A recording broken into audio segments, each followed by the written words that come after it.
Welcome to the 18th meeting of the Rural Economy and Connectivity Committee. This is our first hybrid meeting with some of the committee actually in this room one and some of us attending remotely. Could I say that we have received apologies from Mike Rumbles and from our new member, Oliver Mundell.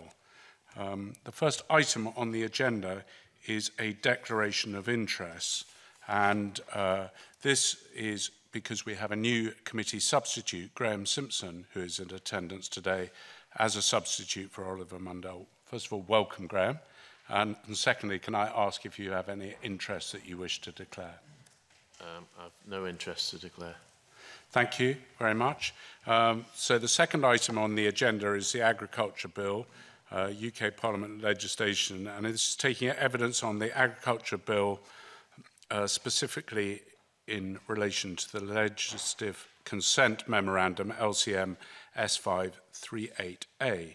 And I'd welcome the panel who are to give evidence remotely. First of all, there's Fergus Ewing, the Cabinet Secretary for the Rural Economy and Tourism, and George Burgess, the Deputy Director of Food and Drink Scotland.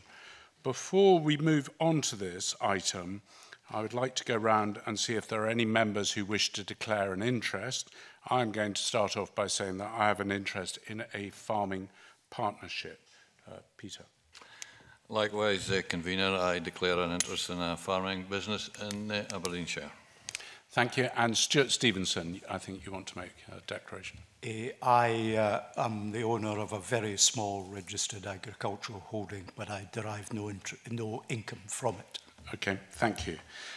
Cabinet Secretary, I'd like now to come to you and ask you to provide a short opening statement of up to 3 minutes. Cabinet Secretary. Good morning, Convener. Good morning, members. Thank you for the opportunity to appear today. I'm to give evidence on the supplementary legislative consent memorandum on the UK Agriculture Bill. I previously gave evidence to the committee on the 13th of May on the initial legislative consent memorandum for the bill, which was lodged on the 4th of May 2020. That initial memorandum identified a number of provisions contained within the UK Agriculture Bill that alter the executive competence of the Scottish ministers and which fall within the legislative competence of the Scottish Parliament, where the Scottish Government were recommending consent. Now, those consented provisions, Convener, related to food security, fertilisers and the red meat levy. And that's because those provisions appropriately respected devolution, and in the case of the red meat levy, had been promoted by the Scottish Government. The initial memorandum also confirmed that the Scottish Government could not at that point recommend consent for provisions relating to organic products and the identification and traceability of animals, and that we would pursue further discussions with the UK Government thereanent. Scottish Government officials have worked hard with DEFRA counterparts. I'm pleased that following this, the addition of statutory consent lots to organic products and the identification and traceability of animals provisions means that the Scottish Government is, Convener, now in a position where we can recommend that the Scottish Parliament grants consent to those provisions. I'm pleased that that good work has taken place between officials and ministers. The committee should note, however, that there are 3 parts of the bill which the Scottish Government is not content with. These are in relation first to the provisions on World Trade Organisations, fair dealing in the supply chain and producer organisations. Now, although amendments have been made by the UK Government to the WTO provisions within the bill, the Scottish Government's intention remains to recommend that Parliament withholds consent to these amended provisions. The UK amendment removes subsections 4 and 5 of section 42, which would have allowed the Secretary of State to impose requirements on Scottish ministers to provide information. These were the provisions which the UK Government conceded as requiring the consent of the Scottish Parliament. Although the Scottish Government is content with the amendment to clause 42, it does not, Convener, affect the need for the Scottish Parliament's consent to part 6 of the bill as a whole. As no further amendments to that part of the bill have been proposed, the Scottish Government's position remains unchanged. The draft LCM set out in our supplementary memorandum clearly identifies the specific provisions that the Scottish Parliament is being asked to consent to, and confirms that we are not consenting to the whole bill. And I felt it useful to set out these facts in outline, Convener, for the benefit of yourself and members. So I'll conclude my remarks at that point, given the limited time available, and obviously myself and Senior Official George Burgess are happy to take questions from members. Thank you. Thank you, Cabinet Secretary. We have quite a lot of members who want to ask questions, no particular order, starting off with Peter Chapman. Peter. Thanks, Convener, and good morning, Cabinet Secretary. As you rightly said in your introduction, one of the previous issues of contention was the livestock traceability. So I'm interested to see how traceability systems will work in practice and whether the new Livestock Information Service and any board are established under that Clause 32 with the consent of Scottish ministers will be practically coordinated with the existing, of course, Scott EID system that's in place. And I'm also interested to know that it's very important that any system here is compatible with systems across the UK as well. And I'm keen that that is thought about as we go forward.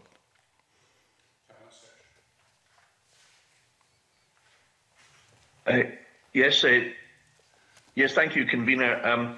Each livestock system in the UK will work independently, gathering cattle identification, registration and movement data within their area, as well as the movement data of other livestock species, such as sheep, goats and pigs. It's expected that the systems will exchange data electronically when an animal or animals move across a border, for example, from Scotland to Wales.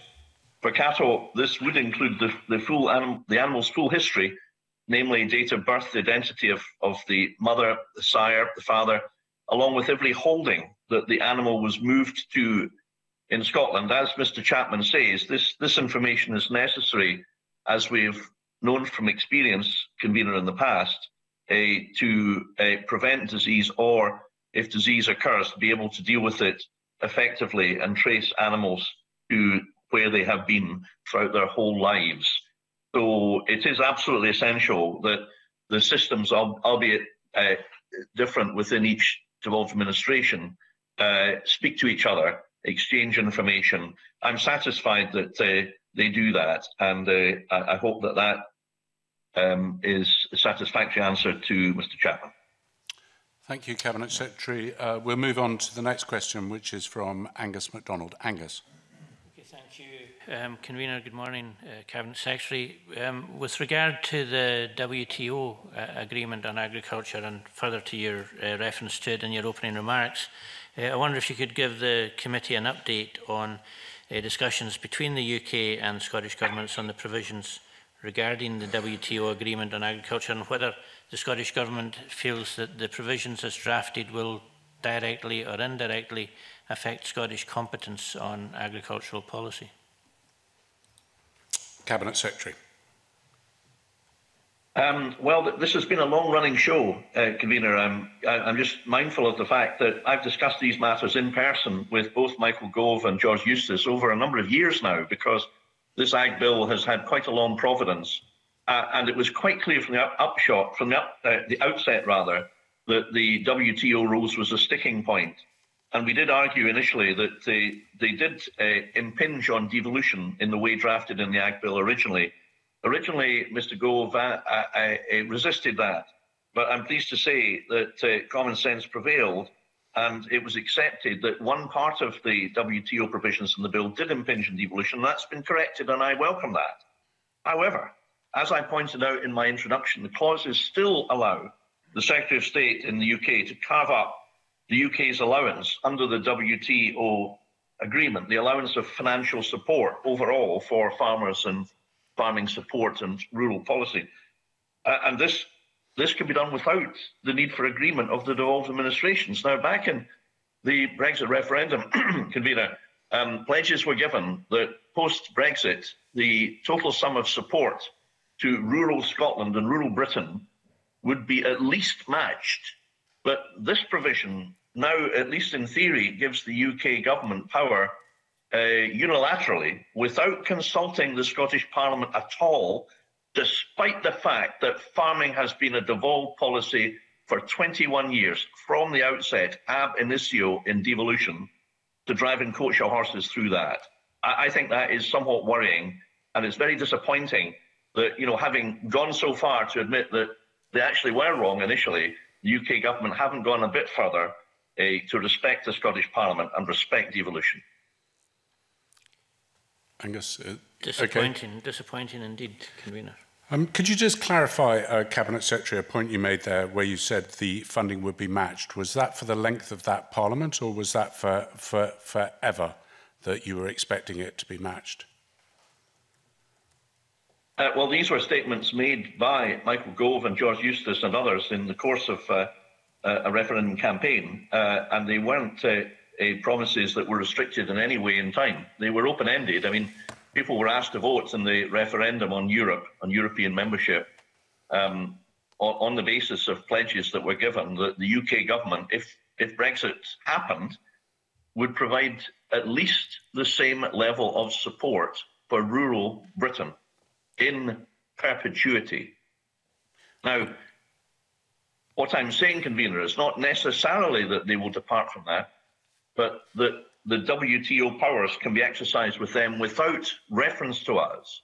And that gives them the power to do that if they so choose.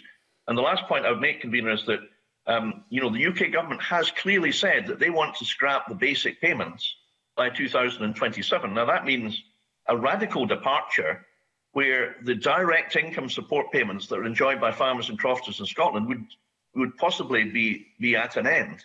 The UK government haven't said what would replace direct basic payments. And the last point I'll make, Convener, is bear in mind that most farms and crofts in Scotland would make a loss without the basic payments and the other payments they get. Most farms, I think it's nearly 2/3, although I can check that, but certainly a majority of farmers and crofters in Scotland rely on this money to survive. This really couldn't be more serious, and it goes to the heart of the future of funding support in Scotland and Britain. Thank you, Cabinet Secretary, for clarifying that. And at the same time that this goes on, there is obviously an EU review of farm payments, which will be carrying on in the background. So it may well be the EU payments are cut as well. Colin, you wanted a question, followed by Emma. Thanks very much, Convener, and good morning, Cabinet Secretary. I was really just looking, Cabinet Secretary, for an update on where we are with the development of common frameworks and the working arrangements on the various clauses in the bill that apply to Scotland, areas such as obviously organics, animal health, fertilisers, but also on the issue that you've talked about already, and that's agricultural support and how the changes in the UK bill will impact in Scotland and what that will mean for agricultural support in Scotland and the policy direction we're likely to take, because obviously there's still a lack of detail on that. Cabinet Secretary.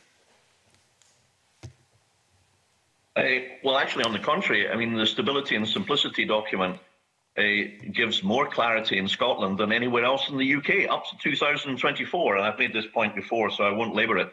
As far as organics is concerned, organics policy is mostly devolved in legislative terms. An agreement has existed for the Secretary of State to act on a UK-wide basis as the competent authority on organics. This is the key point, with the consent of the devolved administrations. That's the concession that we won, and of course, it's a point of principle for us. So the framework's a mechanism to manage future UK-wide organics policy and sets out joint decision-making mechanisms between DEFRA and the devolved administrations. Our officials, led by Mr Burgess, will complete a light touch review to allow the framework to move into phase 3, and this will allow for further policy development, specifically regarding the internal market and the Northern Irish Protocol, as well as stakeholder consultation and parliamentary scrutiny. On animal health and welfare, the intention of the framework here is to respect devolution, whilst being able to manage any divergence that may impact upon the internal market. And the framework will also allow for a dispute mechanism where no agreement can be reached between the administrations. So, you know, these things are positive. The last part, the third part of Mr Smith's question, was about financial support. Now, I should say that this bill doesn't prescribe financial support. As I understand it, that's not the purpose this bill. These will be executive decisions made by the UK. So I've already explained in my answer to the previous question the risk in theory that exists. And I'm not going to overstate this because it may not happen in practice, but it could. But this bill, convener, as I understand it, is not a bill which sets out to provide clarity about the actual way in which money will be deployed in future post-Brexit. It's designed to set out a framework and legal mechanisms to deal with all these various matters. Emma, I would normally come to you next, but Stuart Stevenson's asked if he could come in on the back of Colin, so I'm going to bring him in, and then I'm going to come to you, Emma, and then Richard Lyle. So, Stuart. Thank you very much, Convener. I'm looking for a brief answer or a long written response. Is this the common framework that covers this policy area? Because I think we now understand that common frameworks will not necessarily have a big badge at the front saying they are common frameworks in different policy areas as we leave the EU, or is there other work still to be done to develop a common framework in agriculture? Cabinet Secretary. Well, I think I think I'll maybe ask George Burgess to answer the sort of technical aspects of technical flavour of that. Mr. Stevens is always ready to surprise us, and he hasn't let me down this morning, convener.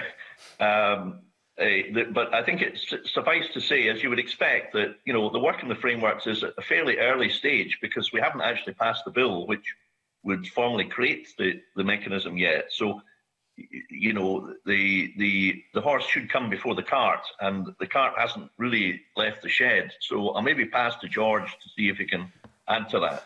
So, George, if you want to help the Cabinet Secretary with Mr. Stevenson's ambush question, go for it, but keep it short if I could ask you to do that, please, George. Thank you, convener. I think the suggestion of a long written answer is a very good one. I'll give you the brief oral answer at the moment. However, there is a mixture. As the Cabinet Secretary has said, there's work already on frameworks on organics, on animal health and welfare and fertilisers. Those are fairly well advanced.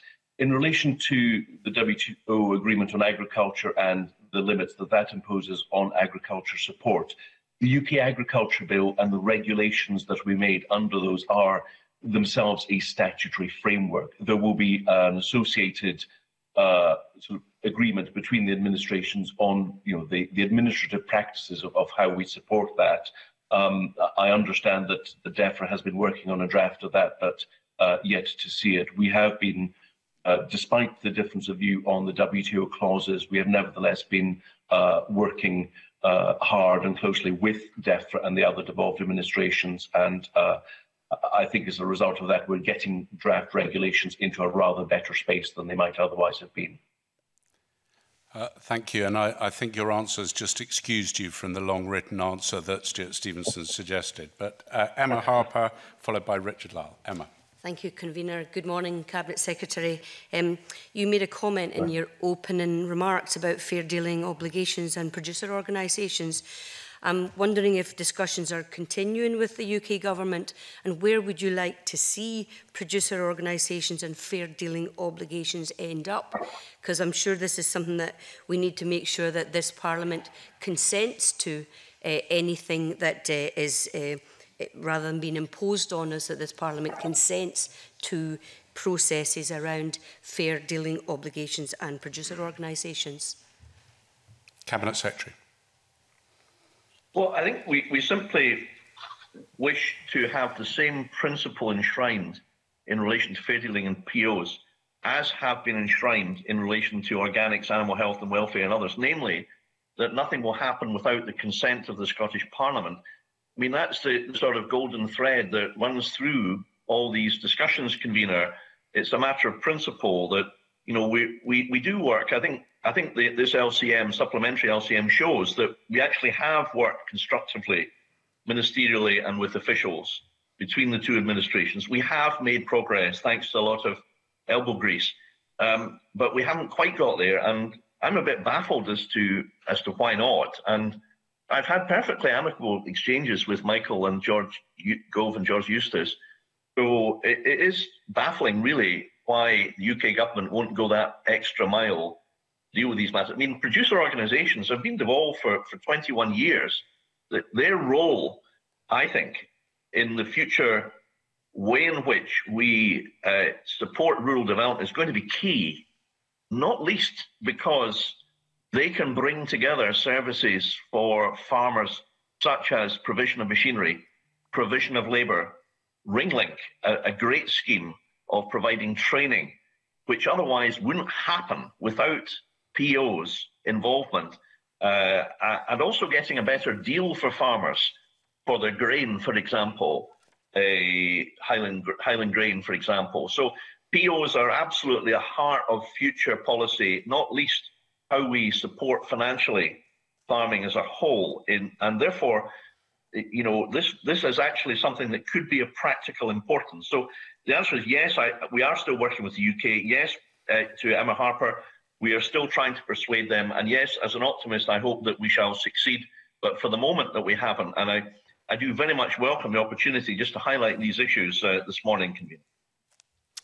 Thank you, Cabinet Secretary. Richard Lyle, you're next. Richard. Thank you, Convener. Good morning, Cabinet Secretary. Can I ask you whether the Scottish Government sees a risk of a race to the bottom for agriculture as a result of the UK Government's proposals for an internal market? Well, I think there is a real risk that the protections afforded to consumers, the general public, of high quality of food produce, for example, of the humane way in which animals, farm animals are cared for, and also how abattoirs are regulated. These high standards exist for a purpose, and it's very important, I think, increasingly for consumers that these standards are maintained. So we do believe that that there are concerns about the diminution of these standards leading to unfortunate results, and we are worried that the UK will perhaps engage in trade deals which may jeopardise these high standards, particularly in respect of various aspects in relation to farming in the Americas, and the importation of cheap meat, which does not meet the high standards here. And I don't think it's any exaggeration to say that this is not a theoretical issue that we're discussing today. I think increasingly the farming community is apprehensive, at least, and very worried in some cases about what may happen here in undermining the commercial market, because of course the cost of meeting these high standards means that there are higher unit costs here than may be applicable in various other countries. So this is not a matter for textbook debate. This is very much a practical reality concern, and I think Mr. Lyle is quite right to have raised it this morning. Thank you, Cabinet Secretary. Thank you, Richard. Graham Simpson, you've got a question followed by Emma Harper briefly. Graham. Thanks, Convener. It's a very brief question, and I've been listening with great interest to the Cabinet Secretary. And I wonder if you could just tell me, Cabinet Secretary, is there still time left to sort out your disagreements with the UK Government?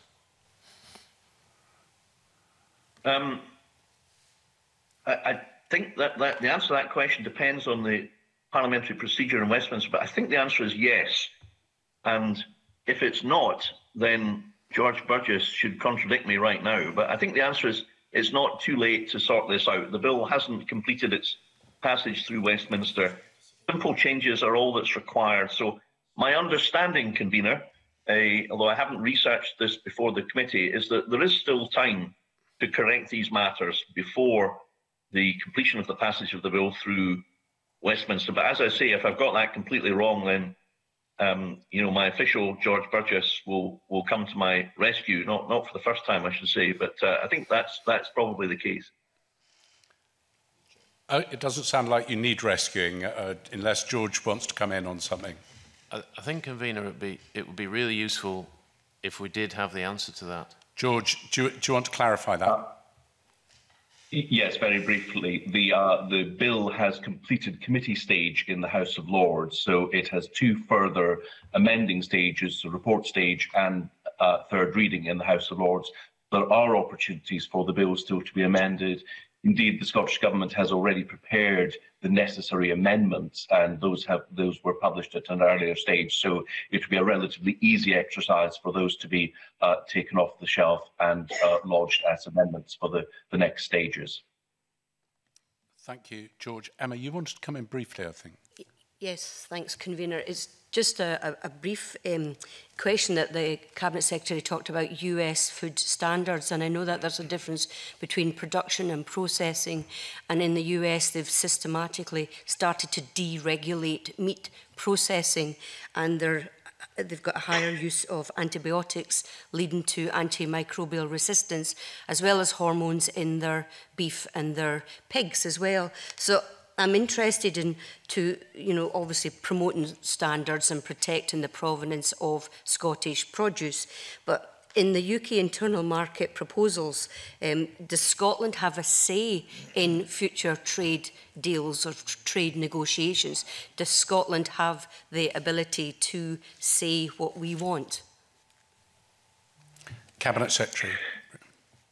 Well, I think the answer to that is that we can make representations, of course, but we're not in the room, we're not involved in the discussions. And the UK have been very bullish in my exchanges about these matters with Michael Gove and George Eustace in particular about these matters. So we don't really have a voice, sadly, in these matters. And therefore, I think there is a concern that Emma Harper is enunciating that things will be done to us and not with our consent. So I think this is a very real risk. Just add one point, which I think is important to put on the record, which is this, that in the course of our fairly amicable conversations, Michael Gove, when asked by me, will you legislate in this agriculture bill to prevent our standards being undermined by any trade deals? Will you require specifically, for example, any imported meat suppliers to demonstrate by provision of evidence that said meat has been produced in accordance with standards which are at least equivalent to those applicable in the UK? He said, well, we won't do it in the Ag Bill, but we will do it in a trade bill. So Michael did absolutely state categorically in meetings that I attended with him, formal meetings of the Interministerial Group, that he would prevent this scenario from arising by law, by the UK government, legislating in a trade bill, that there would be no undermining, equivalence would be guaranteed. As far as I know, Convener, that's a promise that hasn't been implemented as yet. And as far as I understand, there is no intention to implement it either. Thank you, Cabinet Secretary. Now, and the very final question is with the Deputy Convener, Maureen Watt. Maureen, briefly. Thank you, Convener. Good morning, Cabinet Secretary and Mr Burgess. Morning. We've talked, Emma's just mentioned the possibility of standards in relation to US trade, but in relation to trade with the EU, one is led to believe that the EU are sticking very strictly that standards must still be met on various things in relation to trade with the EU. In your contacts in the EU, are you concerned that the EU might reduce that, or will standards still be very strict in relation to EU trade? Cabinet Secretary, briefly. Well, my understanding about this, and I'm not a constitutional legal expert, so I can't say that I've studied this matter as particularly, but my understanding is that the EU will insist that there be no importation of produce from the UK unless it meets their standards.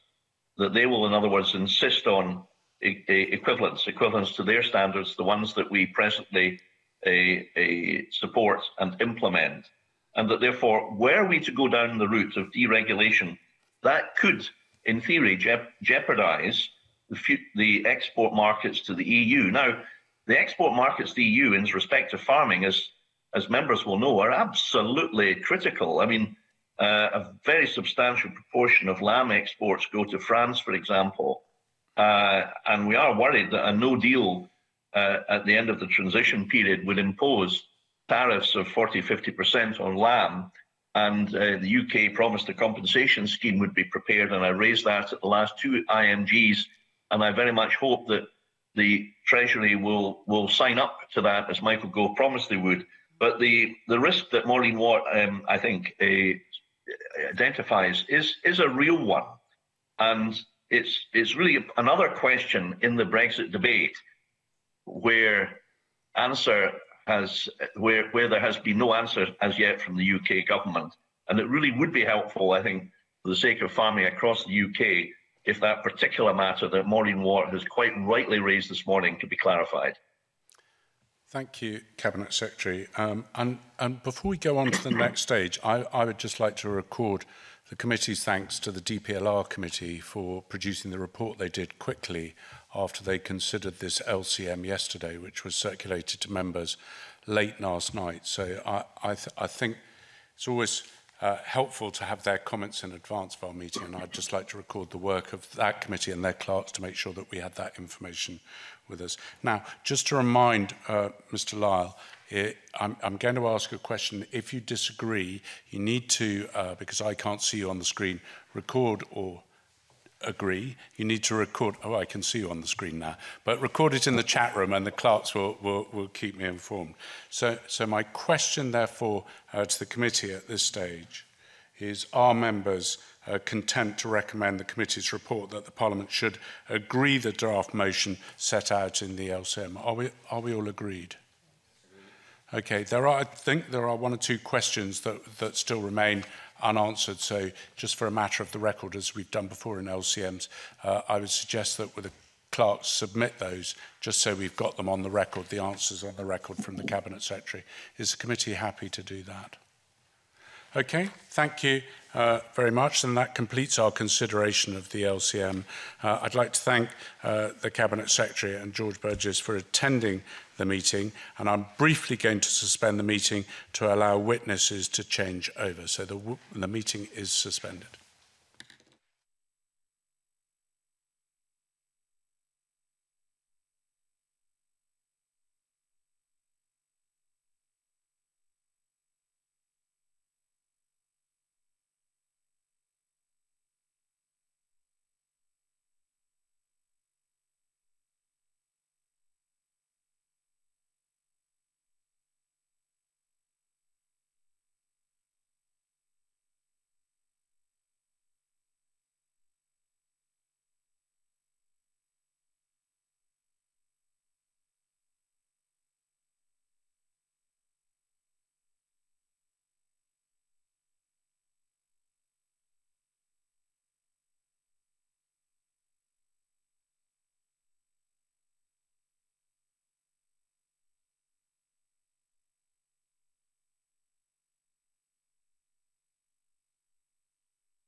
Okay, I'd like to now reconvene the meeting and move to agenda item 3, which is the construction and procurement of ferry vessels in Scotland.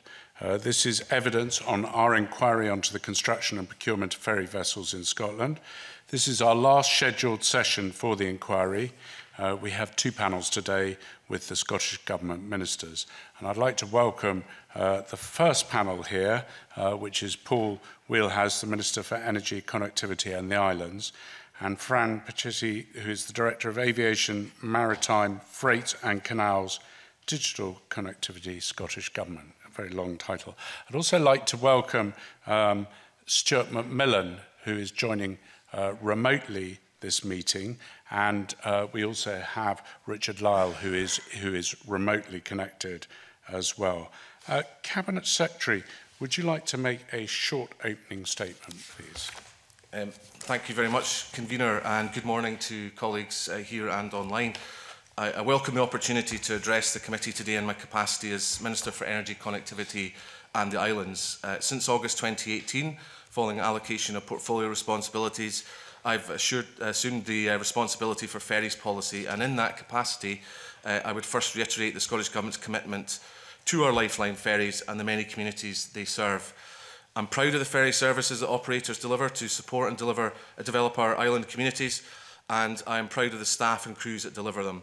That was brought into sharp focus in the response to the COVID pandemic, where crews and staff were both connecting and protecting island communities and doing an excellent job in handling those enormous pressures.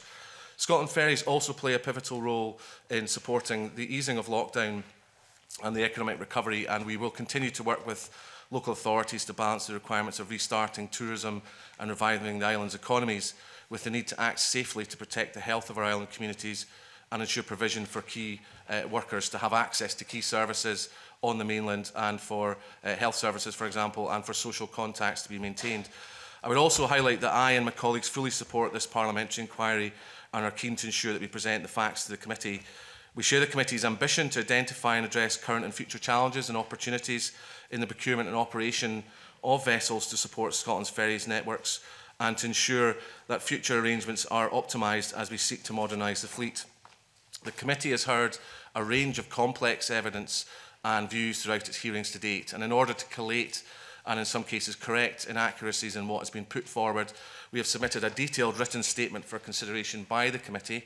I appreciate you may not have yet have had the chance to fully consider that statement, but I'm happy to clarify any of this further and hope that the statement and my evidence today are of assistance to the committee and to Parliament as a whole. So, Convener, I very much welcome this opportunity to engage with the inquiry and will answer any questions the committee may wish to raise in relation to ferries procurement or policy, including the VRDP and our work to update the ferries plan through a proposed islands connectivity plan. Thank you very much, Convener. Thank you very much, Minister. And I think the first question is to me. Are you happy as a result of the statement yesterday that all the costs relating to these ferries have been identified? I'm certainly happy that the statement that my colleague Fiona gave yesterday to Parliament has set out the latest understanding we have both of the delivery timetable for both ferries and the revised costings, which fortunately have shown no increase in costs for delivery of the ferries themselves, but have obviously outlined some additional COVID costs that Ferguson's have faced of just over £3 million during the pandemic itself. The Ferguson's turnaround director, Tim Hare, has indicated that the cost to complete the vessels remains at the range of £110.3 million to £114.3 million. So if there are further questions, Convener, I'm happy to try and answer them, but I think the statement set out very well the latest position on that. Okay, so, I mean, you said there's no increase of costs. I mean, when the committee started this, we were looking at ferry costs of, I think, around the £97 million. At the moment, we've spent £82 million on payments to the contractor, £110 million of extra costs, infrastructure costs of £90 million, which takes us to £282 million. We've done loans of £45 million. We've got extra costs yesterday of £3.3 million, which by my swift mathematics takes me up to £330 million odd pounds. That's slightly different, is it not, to the original cost estimate of £97 million? I think we have to be clear on this, Convener. I appreciate that you're trying to get to the truth and to present an accurate picture to Parliament. I very much respect that. But I think when it comes to infrastructure costs, for example, I think it'd be wrong to conflate the two issues in terms of the vessels themselves, where we still see a fixed price of £97 million plus the £1.5 million of contractual variations that have been agreed between CMAL and Ferguson Marine Port Glasgow. So that's the revised cost of £98.5 million that CMAL will pay for the two vessels. You are correct, Convener, that there obviously, as was announced yesterday by Fiona Hislop and previously by Mr Mackay, based on the analysis that Tim Hare and the team at Ferguson Marine Port Glasgow have reached. We do anticipate that there will be £110 to £114 million of additional cost to complete the vessels. But bear in mind, with the infrastructure itself, in terms of harbours, such as Ardrossan, Brodick, Tarbert, Uig, etc. These are facilities that were either, in many cases, life expired or approaching being life expired, were in some cases, in the case of Ardrossan, for example, is a harbour that has a difficult approach and is in poor condition. That's not a harbour that's owned by CMAL. A lot of these facilities would have faced additional costs, irrespective of whether we were commissioning the two new vessels, 801 and 802. And I think that's important. So I would urge the committee not to consider the costs that would have been required for renewal of harbour infrastructure as being linked to the ferries. Both the ferries, 801 and 802, can fit in Ardrossan. As things stand, that's already been checked and verified. So it's the upgrade to Ardrossan Harbour is to improve the facility, improve the passenger experience, improve the approach to the harbour. These are things which would have had to happen anyway. Okay, so I mean the figures that I've got there of 90 million was supplied by SPICE, was to do the ferry, to do the increases to the harbour facilities to allow the bigger boats 801 and 802 to enter. So I'll double check that with It is really SPICE. important, Convener, just to make the point that this is not required to enlarge the harbour to allow 801 and 802 in. My understanding is that both vessels can fit in to the Arran berth as it stands, but there is a pressing need as the communities that are served by that service know to their cost to upgrade those facilities, and that's something obviously the Ardrossan Task Force and the engagement with North Ayrshire Council and Peel Ports Group is trying to take forward. Okay, just finally then on cost before I bring some other members in. Thank you for this detailed report which has been submitted to the committee. I always look at the paragraph called risks and risks 9 and 10 in the report. It says that the vessel cannot meet contract dead weights. So is there a cost involved in that? And more concerning, Minister, which no doubt you will have picked up immediately and worked out potential cost implications for that. It says risk 10, hull vibration analysis indicates there may be an inherent design problem, which may mean the ferries have to go back to be rebuilt again. Have you got a cost on that? I mean, I'm assuming as this was issued some time ago, you will have seen it, you will have asked your officials to put a price on that if it is what it says in there, a risk. Well, this goes to the heart of the work that ICE, the contractors in terms of design team that's been employed by Tim here and the turnaround team at Ferguson's have obviously been going through the stages that should have been completed by now in terms of reaching a detailed design, finalised design for the vessel. And so obviously we are really encouraged by the work that's been going on during the COVID pandemic. As Ms Hislop outlined yesterday, considerable amount of work has been happening in people's homes and remotely in Romania, where the IC team are located, and we're not affected in the way we have been here in terms of some of the working practice changes that we've had to put in place. So obviously trying to take through from the conceptual design to the basic design and then ultimately the finalised design to minimise exactly these risks. Obviously, all vessels go through sea trials where you'd explore if there are any mechanical issues that have not been picked up in the design. That's what sea trials would ultimately try and do, and to make sure before the vessel goes into service that those have been addressed. I'll maybe check with my colleague Fran Pasiti, if I may, Convener, just as to where that liability lies in terms of if there were faults that were discovered at that stage, who is responsible for fixing those. But I'm sure it's given it's flagged up in the risk, the top 10 risks that Mr Hare and his team have identified. I'm sure that's a heartening thing that is being thought of and addressed in the design changes that they are making. So, Fran, do you have a value on the potential costs of this significant problem that's been identified? So I would defer the detail of this to Tim Hare, whom you'll speak to later today. But my understanding, you'll wish to correct this with Mr Hare, but my understanding is that these risks have each been assessed in terms of the probability of the error arising and also the financial impact of them in the event that they did. The report highlights a range of risks, a range of costs of 110 to 114, and my understanding is that the risks are reflected within that range. So that 110 million, which might go up to 114, which might go up a bit more yet, covers that potential risk to the hull, because that's not what the information the committee was given earlier. The committee was told that was the cost to finish it. This is a new risk which I've never seen of before in any of the papers that we've had. So the risk register, sorry, Mr. Okay, finish your point, Fran. The risk register will be kept under review, and I think I am not surprised that it has been updated as the team at Ferguson's have been able to spend more time and investigate more thoroughly conditions at the yard and conditions of the vessel, which was taken into dry dock this month. But my understanding is that each of these risks are known, they are quantified, and the risks are reflected in the range of costs that have been presented.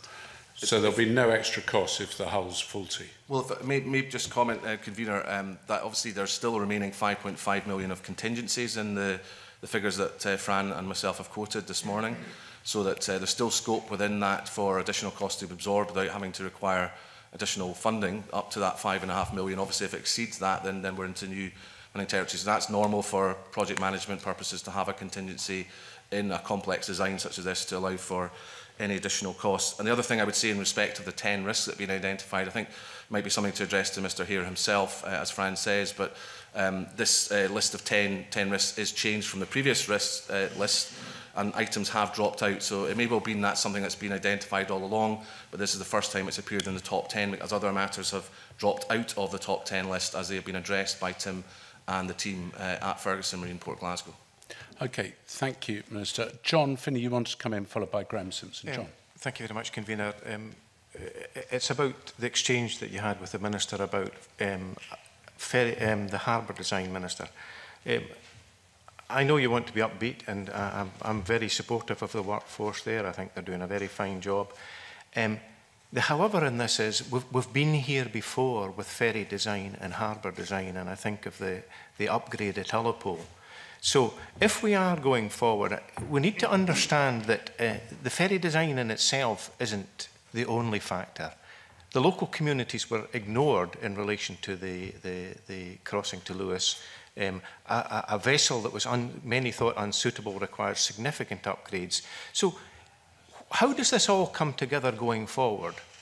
The infrastructure that supports ferry movement is a factor that's factored in, because when I look at the report that you send, if I may, Convener, at paragraph 2.6, previous procurement systems were exceptionally weak and contained inappropriate controls. Now, I know that that may relate to the specific design of these vessels, but we can't view things in isolation. We wouldn't be building roads that cars couldn't drive on, or, you know. So there has to be a relationship, and I want to understand who is actually in control of it, because it seems very fragmented. We've got the operator, we've got CMAL, we've got Transport Scotland, we've got Scottish ministers. Who's in charge? Well, Mr. Finney is absolutely correct to identify that this is an issue that perhaps, while we have confidence in the system, it clearly, as far as communities are concerned, as far as wider stakeholders are concerned, there's a lack of perhaps accountability, or apparent lack of accountability in the process. And that's something, Convener and committee members, we are very conscious of. It's one of the takeaways we are taking from this exercise. And I appreciate Mr. Finney may not have had a chance to see the written statement, but we have referenced in the written statement some of the actions we are taking forward as a result of this inquiry. And one of those will be to have a review of that tripartite arrangement between CMAL, CalMac and Transport Scotland Scottish ministers, to try and make sure that we are looking at the governance of how this is arranged. Obviously that then has a bearing on procurement itself, and we're obviously keen to hear what the committee's thoughts are on this as well before we take action. So we're not prejudging what that will look like. We'd be interested in the findings of the committee, and clearly the work that you are doing, listening to all stakeholders, will help inform our work. But we do recognise there's an issue there that, at least, in the very least, that the perception is around accountability and transparency, that something needs to change there. The other thing which we are, and we've indicated in the written statement, is looking at how we engage ourselves with the communities that we serve, and in terms of the ferry committees and various other stakeholder groups that we engage with, including the CalMac Communities Board, to have a review of that as well, and make sure that we are continuing to engage in the most effective way possible There are some issues in regards to design of both vessels and infrastructure. Clearly, we do want to take view of communities that we're serving, plus also CalMac as the operator, or if it came to Northlink, obviously Northlink as the operator as well. I think one of the things that's harder to get across is that vessels 801 and 802, for example, will be vessels that will have a wider role within the network. So we're trying to improve the resilience of the network as a whole. That means the vessels aren't tailored specifically to the communities they are serving, but are tailored in a way that provides that wider role, where perhaps the capacity, it might be hard for a community to say, well, why do we need a vessel with up to 1,000 passenger capacity? That's to give us the maximum flexibility that we need to ensure resilience in the fleet. And as I fully accept, apologies, Convener, fully accept we have a resilience issue at the moment in the fleet, and we are very desperate to get 801 and 802 in place. And that is one of the reasons why we have supported Ferguson's to make sure those vessels are delivered. Graham, you wanted to come in briefly, and then I'm going to move to the next question, which are from Angus MacDonald. Graham. Thanks, Convener. It was just following on from the mention of Ardrossan and the work that's required there, and you're familiar with the issues there, particularly in bad weather. Now, I wondered if you'd looked at alternatives to Ardrossan, for example, Troon, which may be a better a better port to use. Have you looked at other options? Well, certainly it has been suggested, including by your colleague John Scott, Mr Simpson, that Troon would be an alternative to Ardrossan, and in his local capacity, championing his local area, I'm not surprised he's doing that. We have made a commitment to the community on Arran and in North Ayrshire that we will stick with Ardrossan.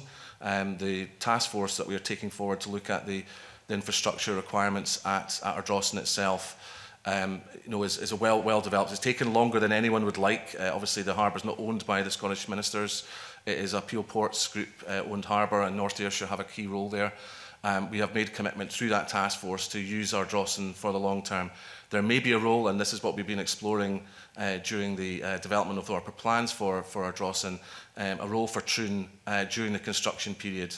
There are two berths at Ardrossan, for those who aren't familiar with it, the Arran berth and the Irish berth.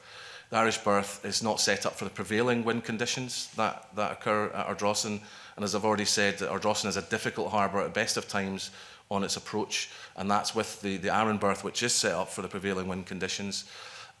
So using the Irish berth during the construction period, well, there's going to be a pretty invasive exercise going on in the Arran berth to move a lot of earth to create a more open and more accessible harbour, will mean that the Irish berth will be relied upon during the construction period, and that may not be a fully reliable solution if the weather conditions work against that. So Troon would be the obvious place, and we have had discussions with ABP, the operator of Troon, to establish Troon as an alternate during bad weather to go there, and that will involve considerable effort to make sure that that's an accessible option for the passengers who are arriving by foot to Ardrossan, normally to use the ferry, to make sure they have access to the ferry at Troon if that is required during bad weather. But we are not planning to use Troon in the longer term as the main port to access Arran.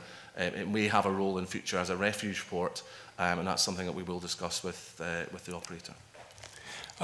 Thank you, Minister. Could I just ask you occasionally to look in my direction, just so I can keep things moving along between the other committee members? So there are a lot of questions, as you will imagine. Angus, some questions from you, I think. Okay, thank you, Convener. Good morning, Minister. Good morning, Mr Pasiti.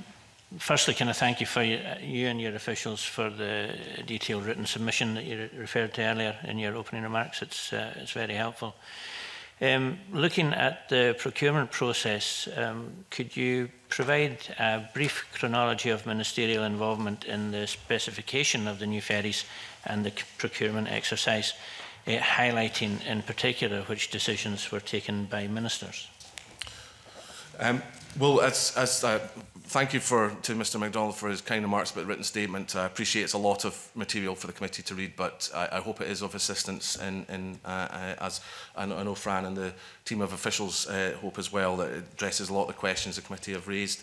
In terms of the chronology of ministerial involvement, obviously we have published everything that we are aware of, we have published proactively from December onwards and continue to do so. Ministers were aware of all of the key decisions in relation to the specification and procurement of vessels A21 and A02. Obviously, CalMac had their role in informing that prior to the tender being issued. Ministers were aware of the award of the 2 shipbuilding contracts to CMAL, to Ferguson Marine Engineering Limited, and approved their funding by way of a voted loan by Transport Scotland on behalf of Scottish ministers. And ministers were informed of progress on the vessels throughout the period of the contract. And we had regular quarterly reports, as Ms Hislop mentioned yesterday in the Chamber, from CMAL on their perception. Given the voted loan had been given through CMAL to, or through Transport Scotland, sorry, to CMAL to fund the project, there's a requirement for quarterly reports to ministers, and that helped inform ministers of progress and also problems as they arose. And copies of relevant submissions containing advice to ministers have been published on the website, on our website, and key decision points highlighted in the written submission that we have provided for the committee. So I hope that we've tried to draw the attention of the committee to the key points as we see them in the process, and at what point ministers were involved. I hope that's helpful, but clearly if there are any gaps in that the committee finds in that information that they want to address, then please do come back to us. Hope that's helpful, Convener. Angus. It is, thanks, Minister, and we certainly will come back to you if required. You mentioned a review of the tripartite arrangement, so it's probably fair to say, although I don't want to put words in your mouth, that the tripartite arrangements are perhaps not fit for purpose, given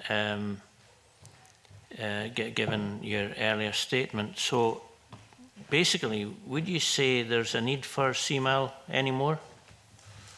What I would be keen to emphasise is, from our point of view, we believe the procurement process, irrespective, I know the committee and indeed wider stakeholders have huge concerns about how the outturn has appeared in terms of the actual delivery of the ferries. That goes without saying.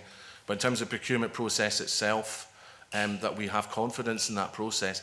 But as I said in response to colleagues earlier, that I fully acknowledge the perception out there amongst the communities that we're serving, stakeholders, including Parliament, is that that is not the case. And so therefore we do have a responsibility to try and look at the tripartite arrangement as it stands at the moment and see is that continued to be the approach we want to take going forward? Are there things we can improve on?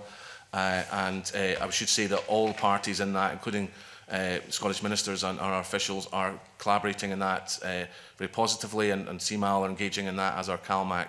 And so I hope that we can have a good look at it and obviously take on board any points of detail that the committee bring forward from your own perceptions of how that works. Recommendations from the committee will be taken very seriously. But I don't want to give any impression that we think there's something fundamentally wrong ourselves, but we do recognise the need to try and address the concerns of stakeholders and make sure that we're not ignoring those concerns, and that we may reveal through that review things that we would want to fix ourselves. So I'd rather not prejudge it, if that's okay with Mr MacDonald and the committee, but we'll obviously keep the committee posted on any progress in that area. Okay, thank you. Angus, do you want to come back on that? Peter, you wanted to come in briefly on the back of that. I want to explore a wee bit. You know, there's a real feeling in the islands that their needs and their wishes are just being ignored in this process. We heard from many groups that the preferred option of the islanders were for 2 smaller vessels. That would have given increased capacity, increased flexibility, more frequency, and for less cost. And it would also meant that the huge upgrading costs to the various ports didn't need to happen as well. And yet that was totally and utterly ignored in this process, and I wonder why. Well, Convener, I mean, I fully accept that that's Mr Chapman's perception, and you've obviously spoken to a lot of witnesses now, and that's clearly you reporting back to us what they are saying to you. Obviously, that's a concern to us that people have got that perception.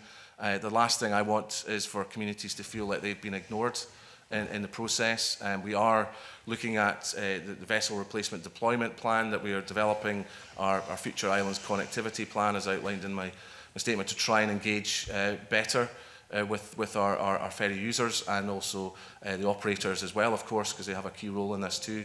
And so I would hope that we can address those concerns through the tripartite review that we've discussed earlier in terms of how that all works, but also we're already taking on board some of the messages that have come out through this inquiry and before it around how we're engaging with ferry committees and local stakeholders in developing our plans for vessels. So unfortunately, for example, in terms of the future Isla vessel, which Ms Hislop indicated yesterday, we're hoping to put out to tender in the first quarter of next year. We are very keen and have been keen to engage with communities. Unfortunately, because of COVID-19, there was a public stakeholder event which I think has been delayed. I think it's happening in the near future to try and revisit the communities, make sure they're aware of what we're trying to do in terms of the vessel and keep them up to speed with that. So can we do better? I imagine, like in most things in life, you can improve on what you're doing now. I'm not blind to the fact that that there have been criticisms of this. We do take on board communities' concern, but if I kind of just in finishing this point, can you just say, as I said earlier on to Mr Finney, we also have to bear in mind vessels are designed not purely, and especially if we get into trying to build resilience to the fleet, we can't just build a vessel for one port, one harbour. We have to have vessels that are deployable to create resilience in the network. And that might mean it's not tailor-made for each individual community, but can accommodate that community's needs and potentially other communities' needs in designing vessels, and we will continue to take that view going forward. Thank you for that. Stuart Stevenson, you're going to be next, Stuart. Thank you. Just to sort of give a description of what I'm going to ask about, I'm going to explore how we arrived at the decisions as to who should get the work for this, under the headings of the capability and track record of the bidders, the planned approach they might take, and from that, any changes to how we might do things in future that drive it. And I do this from the point of view of someone, I think it's fair to say, with extensive project management experience. I did a quick tot-up over the weekend, and I've been responsible for several £100 million worth of projects. And my first multi-million-pound project was 40 years ago. And I subsequently, after retiring, my first retirement, lectured to postgraduate students in the subject of project management. So that's the context and the experience I bring to this set of questions. And perhaps the first one is, when looking at the bidders for the new ferries, to what extent did the financial situation of the bidders play a role? And to what extent were you satisfied that they had looked at the experience of other manufacturers around the world who had built hybrid ferries, because it's not brand new technology, and to what extent you explored the project management approach that was going to be taken by the bidders, because I've got a pretty strong view, while it's not the only problem, project management was one of the primary issues that have caused us problems. I think that's one of the most, I suppose, important questions in addressing both the committee's concerns and indeed the concerns of some of the stakeholders who gave evidence to the committee, as far as I can see it, in terms of the process, if you like, how we got where we were. And there's a couple of things I'd like to say about this. I think Mr Stevenson is right to raise this, and I certainly very much respect his own experience in managing projects in both private and public sector in the past. It's important to stress that, you know, in terms of the involvement, and this goes back to an earlier question as well, that while Scottish ministers were not involved in the evaluation of bids submitted to CMAL, because CMAL is the procuring authority, CMAL obviously assessed the tenders returned. This included considering evidence of the experience, the expertise, financial and physical capacity to deliver at the time of the contract award. And Kevin Hobbs, the CMAL Chief Executive Convener, as you know, has given evidence to the inquiry on this issue. I would stress, I mean, it's one of the things I think is quite important around Ferguson's that sometimes we forget in the context of the recent difficulties, that of the 33 vessels that are in use today in the network, admittedly, most of these are, in fact, all of these are pre-2000, but 11 of the 33 vessels that are in use today were manufactured, fabricated by Ferguson's in Port Glasgow. And of the 10 major vessels we have on the network, 5 were built by Ferguson's. So while they didn't build any ferries between 2000 and now, for our networks, the vessels such as the MV Hebrides, the Isle of Arran, the Isle of Lewis, the Isle of Mull, and the Lord of the Isles are 5 of our major vessels were built by Ferguson. So they had a track record, and we're talking about a workforce, as Ms Hislop said yesterday, that has never been in doubt. The skills of the workforce are well recognised. So I would just hope that the committee takes some confidence from that. We also had, and I know this is part in the written submission, that the Scottish Government's Procurement Directorate undertook a focused review of CMAL's procurement process for both vessels in May of 2018.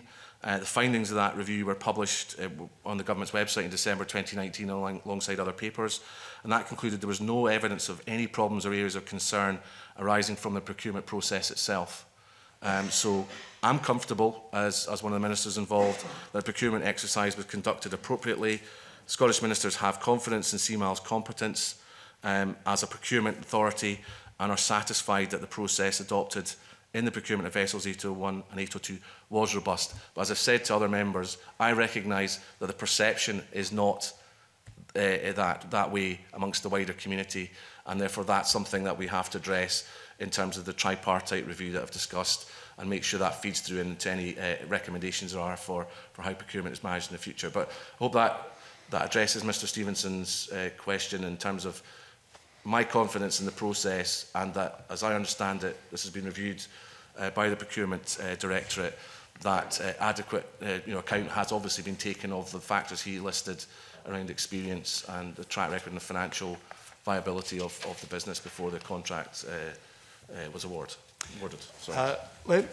Let me just push a little bit more on one aspect of that then. Clearly, we could see there were project management issues. There was no Gantt chart, and by the way, Henry Gantt, who produced the Gantt chart, died over 100 years ago. It's not new technology. There was no work breakdown structure. There was no change register. And these are all the basics of project management, even quite small projects, far less big ones like this. So was it the case that we perhaps in CMAL didn't have the focus that was necessary on some of the processes of being able to see that the contractor was making the kind of progress that was required, and having the objective recording systems that would enable us to extract information ad lib from them? I mean, certainly contracts, and the biggest one I've ever signed at 3,500 pages, would always say that we need a specific identified project management system from which everyone can see what's going on. Are there issues remaining in that area that perhaps we could learn from what's happened in the project management failures in this particular project and apply to future projects? I certainly, in responding to that, I'd have to acknowledge that there clearly have been project management issues throughout the delivery of the vessels. That I think is obvious to all of us in this room, and Mr Stevenson is right to indicate some of the areas in which there obviously have been concerns. In terms of CMAL's involvement, though, I would stress that CMAL, as I indicated and Ms Hislop indicated yesterday through the quarterly reporting process, have been raising from as early as February 2016 their concerns that perhaps the assurances around delivery timescales that they were getting from the contractor were not, they had concerns about those being delivered in practice, and that's when ministers were first made aware of the emerging difficulties in terms of CMAL's reporting under their requirements of them around the voted loan. And we were at that point, as I understand it, obviously wasn't a minister at the time, but colleagues were satisfied that appropriate mitigation strategies were being applied by CMAL itself in its role as the client under the contract. I do indicate, I think the principal reason for why we're in the difficulties we are in today is what is termed as contractor failure.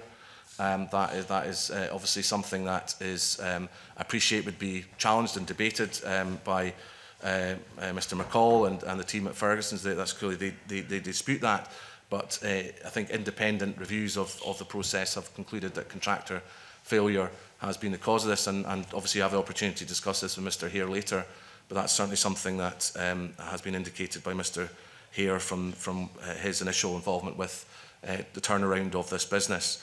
And he has highlighted in his own report that there are significant improvements that have been made in terms of internal processes within the yard, and obviously that's something that's more in Ms Hislop's purview, but certainly is something I take away from the report that was published recently. Thank you. Stuart, I think you indicated you're satisfied with that. Colin, you've got some questions now. Colin Smith. Thank you very much, Convener. Can I look at the situation of when ministers first became aware of problems at the early stages of the contract's delivery? When were ministers given specific evidence that there were going to be delays and potential increased costs? Which ministers were made aware of these delays and increased costs, and specifically what action did ministers take to resolve the situation? Well, in relation to, I mean, I've started touching on this already, but just to answer Mr Smith's question directly, ministers first became aware of the delays to the project in the first of the quarterly reports that was sent to ministers in February. I think it was the first. I'll just double check with Ms Pasiti. Was that the first of the quarterly reports? Well, certainly the February 2016 report was the first one that identified that delays were looking likely.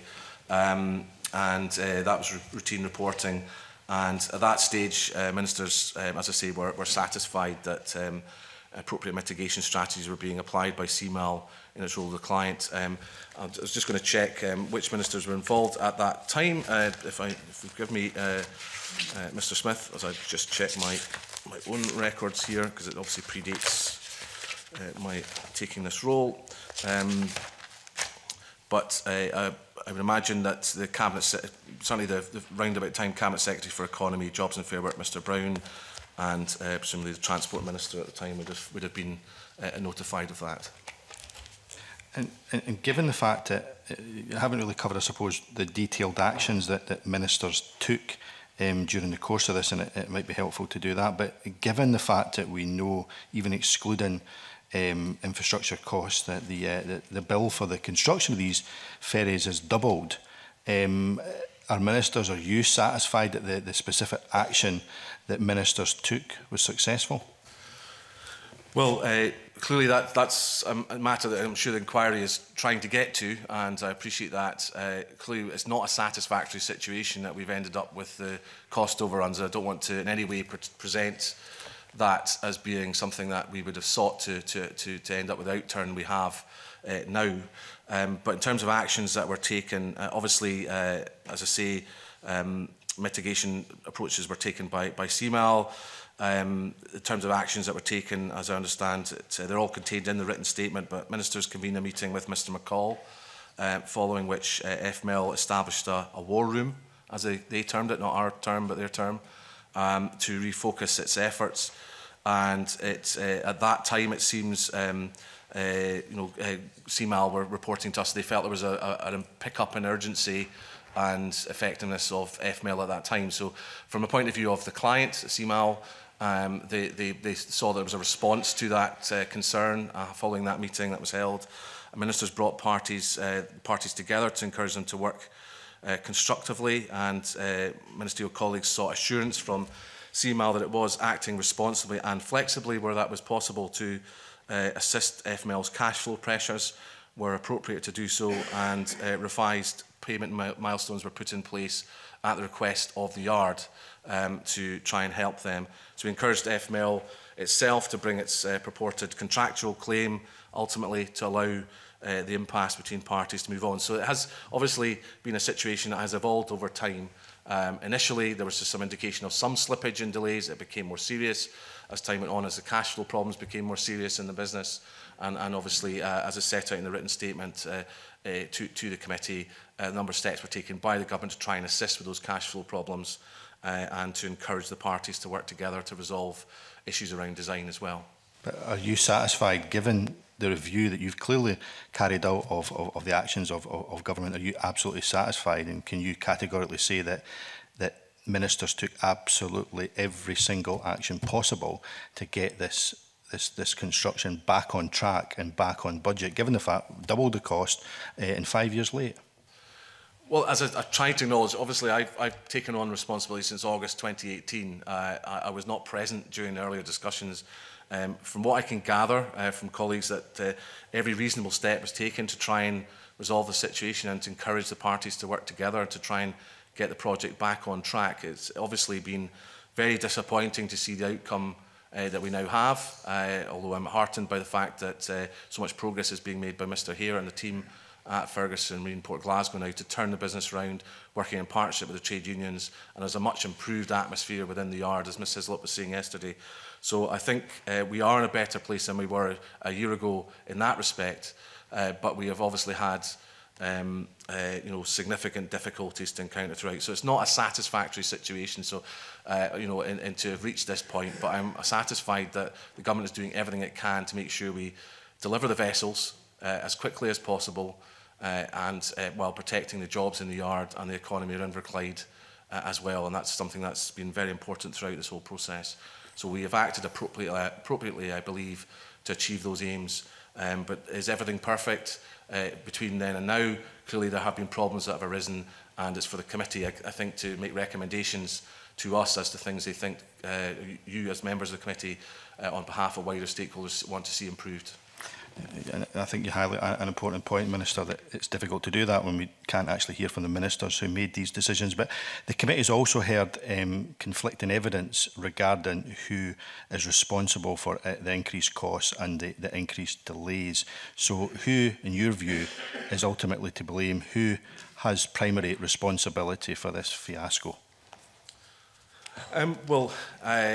Certainly, I wouldn't necessarily want to characterise it in the way that Mr Smith has set out, but certainly I appreciate the committee's view that it's not a good situation, and it's not our role to attribute blame or to act as some form of extrajudicial dispute resolution mechanism for the contracting parties, but we have been careful to avoid that role. Having said that, and I've referenced this earlier, I think it's of course correct that we reflect on the experience to learn from this experience for future projects. There was undoubtedly, as I've said to Mr Stevenson, in our view, contractor failure on this project, and our advisors have confirmed this. So in terms of, I think it's PwC report that was produced for us, indicated that to us. And the reasons for that are complex and several, so I'm not going to point the finger of blame as to how that came about, but it was difficult, very difficult in the midst of competing advice from the contracting parties for ministers to fully understand underlying causes of delay. We will continue to have projected delivery dates that were not met, and clearly we continue to have feedback from CMAL about concerns. Convener, I appreciate that. I'll try and keep this brief. But we do attach weight to the independent assessment of FML's claim against CMAL that was undertaken on behalf of Scottish ministers, which was concluded that there was no basis on which CMAL could advance further funds to FML. And we also attach weight to the evidence of Tim Hare himself at Ferguson's on his findings of the working practices at the yard generally, and in relation to 801 and 802 specifically, and to the feedback provided from the workforce as well, who are important players in this, who've told us themselves of inefficient working practices that were evident at the yard. And as I said before, Convener, we've encouraged FML to use the contractual routes they had available to them, indeed, and necessary to take things to court to resolve the matters. And can I ask, does the government take any responsibility whatsoever for the position that we find ourselves in? Well, clearly, as a government, we are ultimately accountable to this Parliament, and that is what this inquiry is about. We are cooperating fully with the inquiry. We've tried to make every bit of information we can available for scrutiny by both this committee and the public more generally, and we will listen very carefully to any recommendations that this committee makes for government. But I'm not going to prejudge that. I'm not going to judge the actions of my predecessors or indeed myself. If Parliament has recommendations and raises concerns with us, we will take them very seriously. Thank you. I think Richard Lyle would like to come in with a follow-up on that. Richard, do you want to come in? Yeah, thank you, Convener. Minister, we all know shipbuilding is an art, and you talk of contractor failure.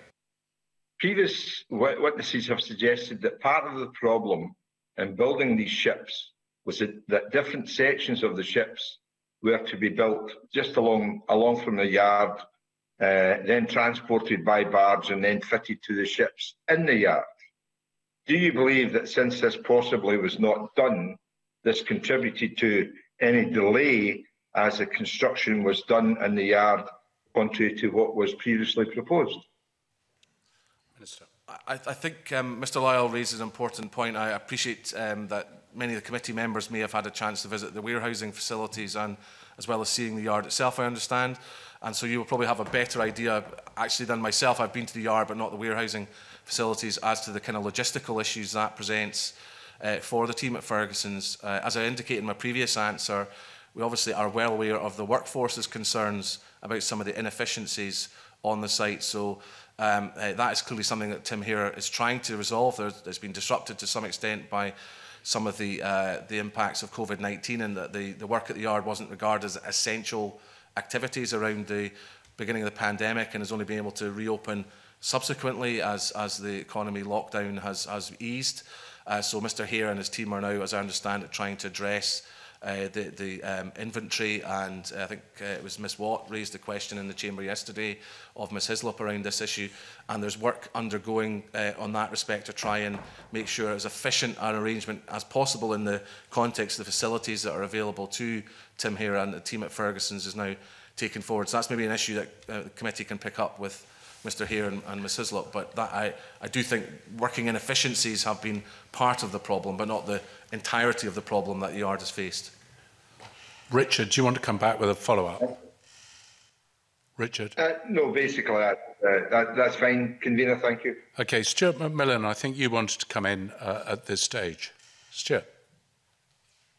Yes, thank you very much, Convener. Minister, yesterday the Cabinet Secretary spoke about, gave the statement in the Chamber and highlighted the update report that was produced by the Yard. And in Section 2 of that update report, it states the initial report highlighted the need for a period of remedial work at Ferguson Marine. This included significant rework on the vessels, re-evaluation and correction of problems with the design work carried out by FML, and extensive changes to business processes, especially in engineering, project management and planning and controls. Do you agree, Minister, that that highlights how the previous ownership of the yard actually was failing, and why it was necessary for the yard to be brought into public control, then start to move this yard forward to protect the jobs, deliver these ships and help the Inverclyde economy? Minister, briefly, if I may. I certainly, Mr Macmillan raises some really good points. On the reasons for the taking over the yard, obviously there are financial triggers for that, so it wasn't necessarily the driver for the Scottish Government taking ownership of the yard. But in terms of the outcomes that we're seeking now, and the work that Tim Hare is putting through into the yard now, as Ms Hislop set out yesterday, some really positive developments. Not only is there a better working relationship between management and the workforce and the trade unions, and I think predated the change of ownership, I think it's also true to say that there are significant gaps in the management team that have been addressed by Tim Hare. And I know there are still outstanding posts that they're seeking to fill in terms of there are some recruitment difficulties for specific skills. But I think there's some really good milestones being met in terms of getting the right people in place to make that yard better managed, more efficient, and set up along the lines of some of the points that the trade unions themselves were making to me when I met them at the yard, that their concerns around some of the inefficiencies on the site. So I think there are certainly great progress being made, and it does, I suppose, we've now lifted the bonnet, we've now seen what was going on there with an open process and perhaps with fresh eyes in the case of Mr Hare, and his expertise is obviously critical in this, and he's telling us the improvements that need to be made, and I think we need to listen to him. But I'm heartened that many of those changes are now already underway or have already been made. Are you happy with that answer, Stuart? Yes. No follow-up? Yes, thank you very much. Okay, thank you. We'll move on to the next question, if we may, which are from Graham Simpson. Graham. Thanks, Convener. I just want to go back on some of the previous questioning. Angus MacDonald asked about this sort of tripartite arrangement. Now, I'm new to this inquiry, so I've looked at it with a fresh eye And the whole governance of ferries seems completely bizarre to me. You've got all kinds of operators there, CMAL and CalMac and Transport Scotland, and yourself, and you're all a part of it. And reading through the evidence for this inquiry, CMAL seem to me to be a big part of the problem. There've been a lot of criticisms of them. Now you're going to produce a ferry plan, a new ferry plan, in 2022. Is that not the opportunity then to re-look at this this whole governance arrangement? Is that not the time to do something about it, if you're going to do anything? Well, I mean, I wouldn't necessarily start from the point where I agree with Mr Simpson that CMAL are a big part of the problem, or words to that effect that he put at the beginning of his remarks. CMAL have a very big role in the arrangements. I would agree on that, and a very important role. And as I say, I would urge the committee to. Well, I appreciate they don't need to. You won't want to take everything I say at face value, because obviously colleagues around the table are from opposition parties, and I respect that. But we have had procurement reviews of the process of CMAL's involvement, and that it'd be wrong to characterise that as a clean bill of health in every respect, because it's always wrong to. There's always issues that arise in reports like that, but it certainly said there were no significant issues with the procurement process at all, and indicated there was nothing wrong in that sense with the procurement process. So I think CMAL's role has been very important throughout. They have, I think, in many cases been vindicated, in my view, that's my personal view, in terms of some of the points they were raising around the management of the contract, now that we've seen Mr Hare go in and reveal some of the inefficiencies in the site. So you would understand, I want to defend CMAL in that respect. I believe they have been doing what they were charged with doing, and doing a good job of it. But we'll obviously see what the committee recommend in terms of your view of improvements in that process. The written statement does set out in some depth the process in which all of the three parties are engaged. And I should have welcomed Mr Simpson to his role, so apologies, I've not done that formally, but welcome you to your new role. But I think I would urge the committee to look at that process, and if there are issues jumping out of that you want more clarity on, we'd be happy to try and fulfil that. But I believe CMAL have been effective in their role, but I appreciate the committee may take a different view. Okay, it didn't quite answer the question. Apologies if I've missed anything, please do come back. Yeah, I just suggested that 2022 might be the time to... Oh, yeah, apologies to Mr Simpson. Obviously, we want to have that islands connectivity plan as we're now looking at it, because it will take account of aviation and fixed links as well as ferries. We want that in place for 2022.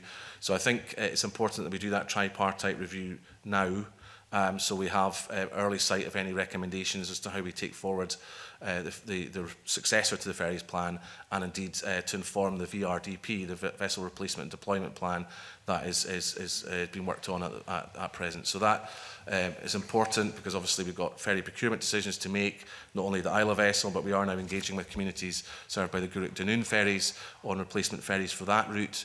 And that's a very important route for us as well.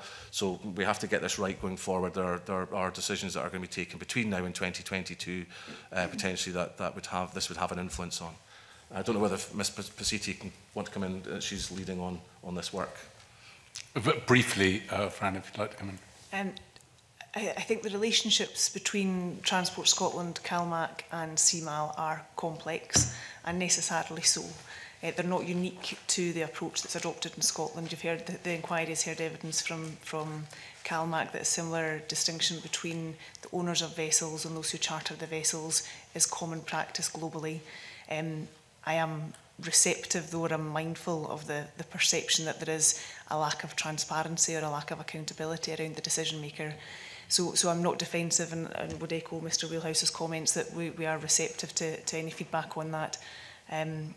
We do all have a common purpose, though. We all act on behalf of and with authority of ministers, and we do all have a common purpose of serving the island communities who rely upon the ferry services that we deliver.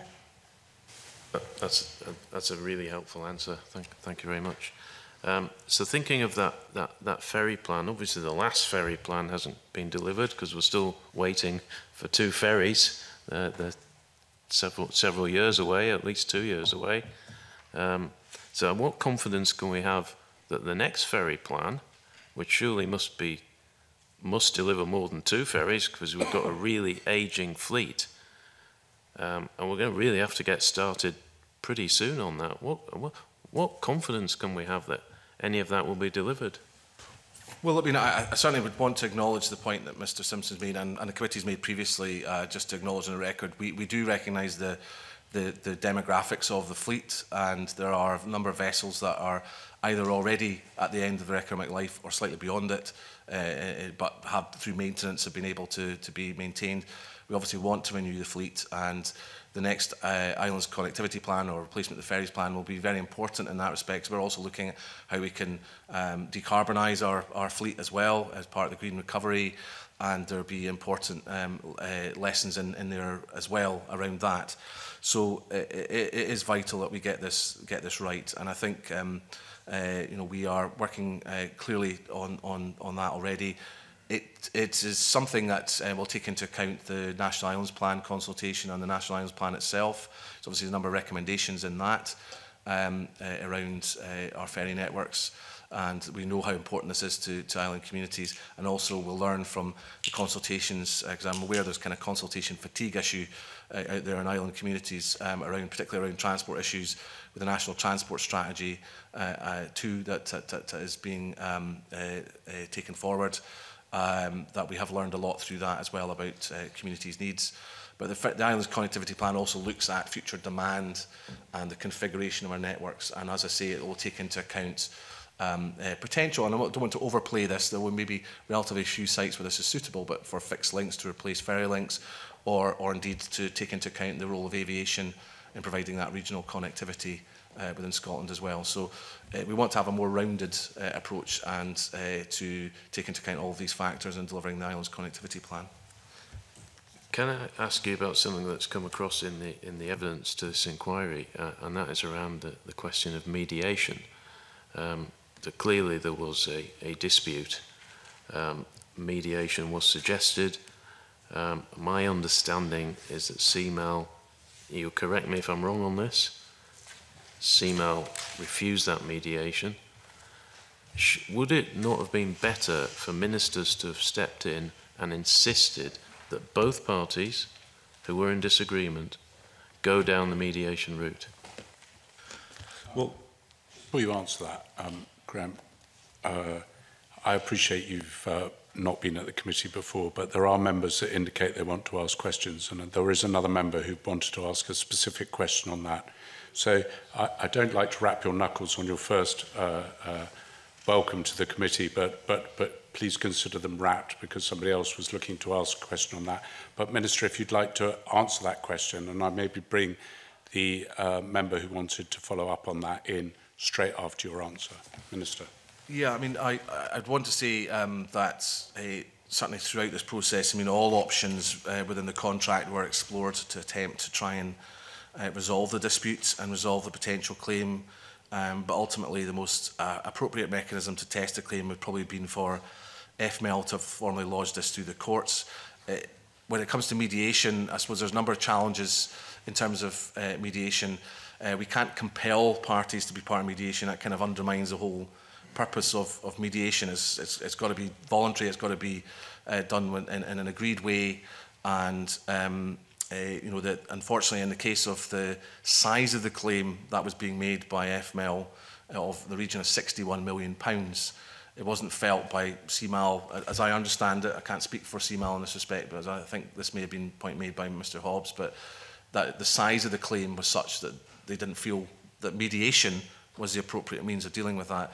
We did try and encourage FML to consider using the courts to resolve this issue. Now, that's not ideal for anyone. It's obviously costly, it's time-consuming, it's a potentially frustrating experience. I fully acknowledge all of that, but it would have been a way of actually bringing a resolution to the claim and the issues that were there. And it's not for me to second-guess why the FML didn't do that, but clearly they didn't do that, and that would have been one way of resolving it. And I can't answer for them, convener, as to why that was the case.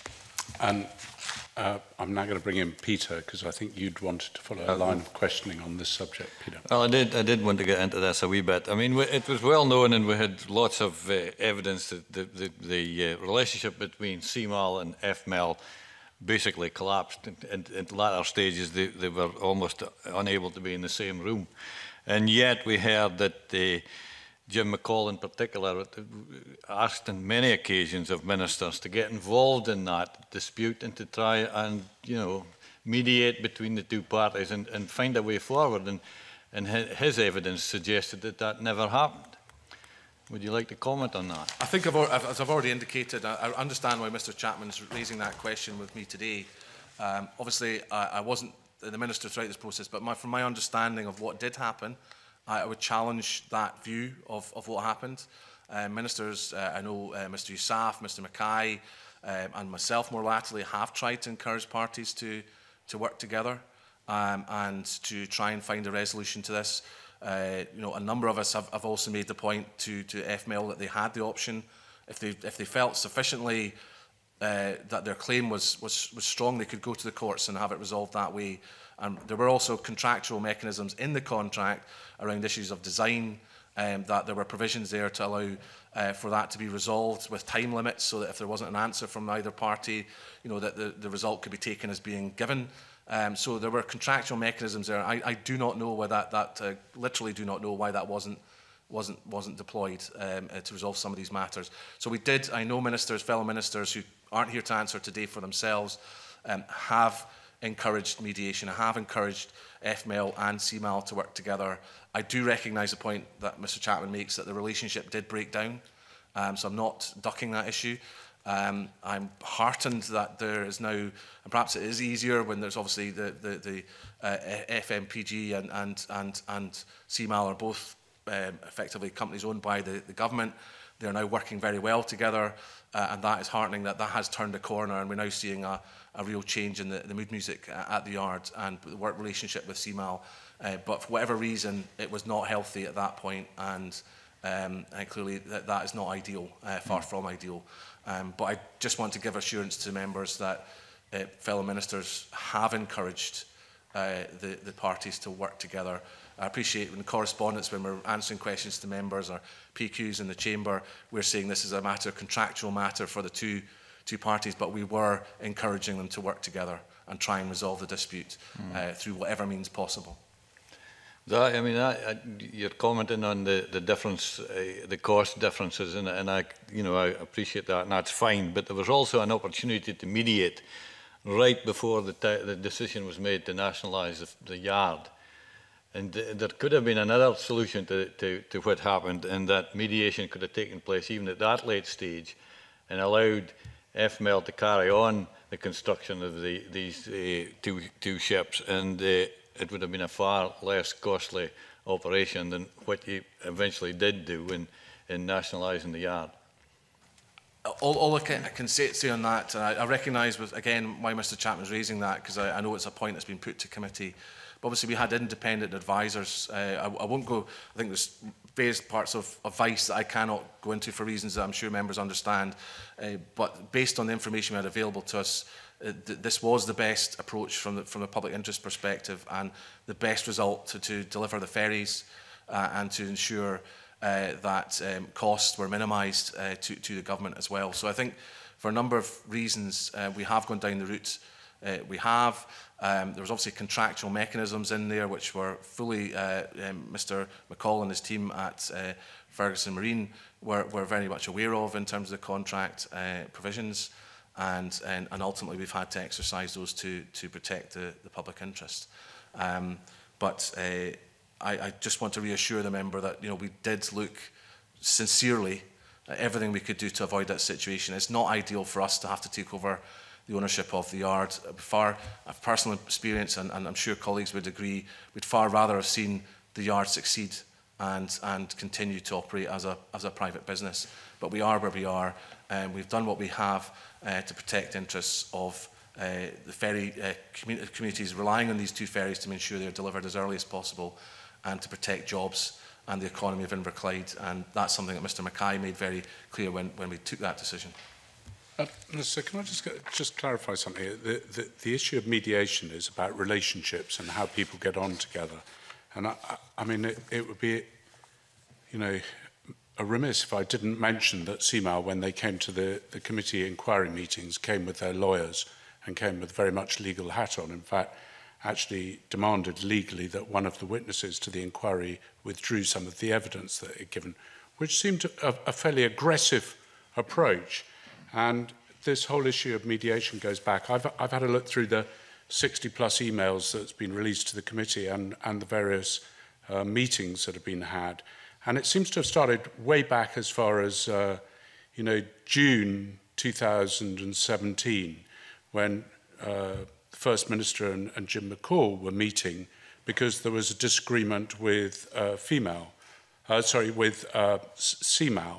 over costs, and it appeared that Jim McCall was having to appeal directly to the First Minister, who had to directly get involved and instruct things to happen. And there are a series of events right the way through the inquiry. I mean, I don't know, there's times, bizarrely it happens just before loans are made, but there's another period that, that Derek Mackay and Jim McCall were meeting because they couldn't get on, Jim McCall couldn't get on with CMAL. Do you think there was a fundamental problem with the relationship between CMAL and female from day one of the contract? And should there not have been mediation almost immediately? Obviously, I'm speaking from what I understand in a similar way to the convener in terms of the information that's been presented to me. A lot of this predates my, so I just want to qualify that because I wasn't there and present in person. But from what I can understand, obviously the engagement with ministers was FML reaching out to ministers to try and resolve the situation. Clearly there were emerging problems with cash flow, so it's not a surprise to me that meetings preceded government taking action and loans being facilitated for to improve the cash flow of the business. So I don't think it's illogical in the way it happened in that respect. But clearly there was a very strained relationship, I agree, between both contracting parties, and that's why we were encouraging, I think from quite early on, from my understanding, mediation as a route to resolving that. So it's not the case, obviously that's not playing out in a public domain in terms of the engagement in the chamber, but I know ministerial colleagues were trying to encourage that, convener, and to try and ensure that those issues were resolved. But as we've indicated earlier on, from February 2016, it was already being flagged up by CMAL that Ferguson's was straying from the delivery deadlines, the fundamental dates that had been suggested for delivery of vessels, and raising concerns, and maybe perhaps tensions were beginning to emerge at that point, but I wasn't present, so it's difficult to. Well, I'm sure, Minister, you will have briefed yourself on what happened before, but Fran, I believe this is your document, the inquiry, the evidence, written submission on behalf of Scottish ministers, which very much says there's an arm's length relationship between Scottish ministers and the contractor, Ferguson Marine. But the problem is everywhere we go, every single email that I look at between Jim McCall is either between Jim McCall, Hamza Youssef, or the First Minister, or a combination of the two, asking them for help. So in a contract world, it's where the two contractors touch, which is the builder, which is Ferguson, and CMAL, who ordered the vessels. But it appears that it doesn't work like that. It appears that when that relationship breaks down, which it has broken down obviously clearly, that they go direct to the First Minister or Derek Mackay to get what they wanted. Now, that's from the evidence that you've submitted to the inquiry. I think it's important to make it certainly I'll maybe invite Fran to comment on this from her knowledge of how the civil service works in terms of delivering this. But we have two things going on here. One, the client relationship, obviously CMAL as the client and ministers in terms of ferry procurement. And we have a second issue, which is the financial difficulties that FML as a business got itself within. I